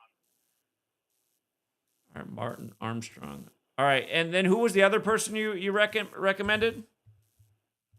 Celeste Solom from the Celestial Report. Celeste. Okay. War is coming. NATO wants to send 250,000 troops to Ukraine. Posted on Monday. I see that. Wants to, not that they are. Yeah. He sent us an email last night saying that it's going to happen from his sources in the EU government. Okay. So I don't know what the significance of the 25 is, but I feel like there's something there. How do you Celeste and then what's the last name? How do you spell it? SOLAM? Solam? Solemn, yeah, like SOLUM. UM. Okay. Yeah, Celestial Solemn. The Celestial Report, I believe, is her website. I talked to her. She's a good lady. You'd like her. Is her YouTube? Yeah, I found her. Okay. Okay. He talks a lot about this, man, like microplastic, nanodots, all that good shit. I think he'd really trip on it, man. I'll check it out. And I got to ask, before I let you go, brother, what is the gematria of the Fourth Reich? Because that is being talked about in Germany. I don't know. I haven't looked into that, but I can check it out. So I gotta go get my girl for now, but I'll look into all that. I appreciate it. All right, brother. Have a great one. Yeah. Take care. Glyphosates are for anyone who see, that's the thing about when you're, well, God, who even knows with organic food at this day and age, but glyphosates are from all the pesticides on the food. And a lot of us do have it in our bodies, and it is toxic, and I'm sure it's causing all kinds of health problems. So I see she did a video on that. That's probably a good video to watch. She's not real active. Last video 3 months ago. Maybe she live streams more. No, she's just not that active. I'll have to check it out. But yeah, glyphosates, it just that's something to be aware of health-wise. Pesticides meant to kill, not good for us when they go in our body. All right, guys, thanks again to the super chatters. I appreciate the generosity. And thank you, everyone, who hit the like and the share. Thank you to everyone who will leave a short comment after the video posts. I think that is super helpful to the algorithm. I know a lot of you guys don't want to do it, but thank you to those who do. And we'll leave it there for now. Have a good rest of your day. Until next time.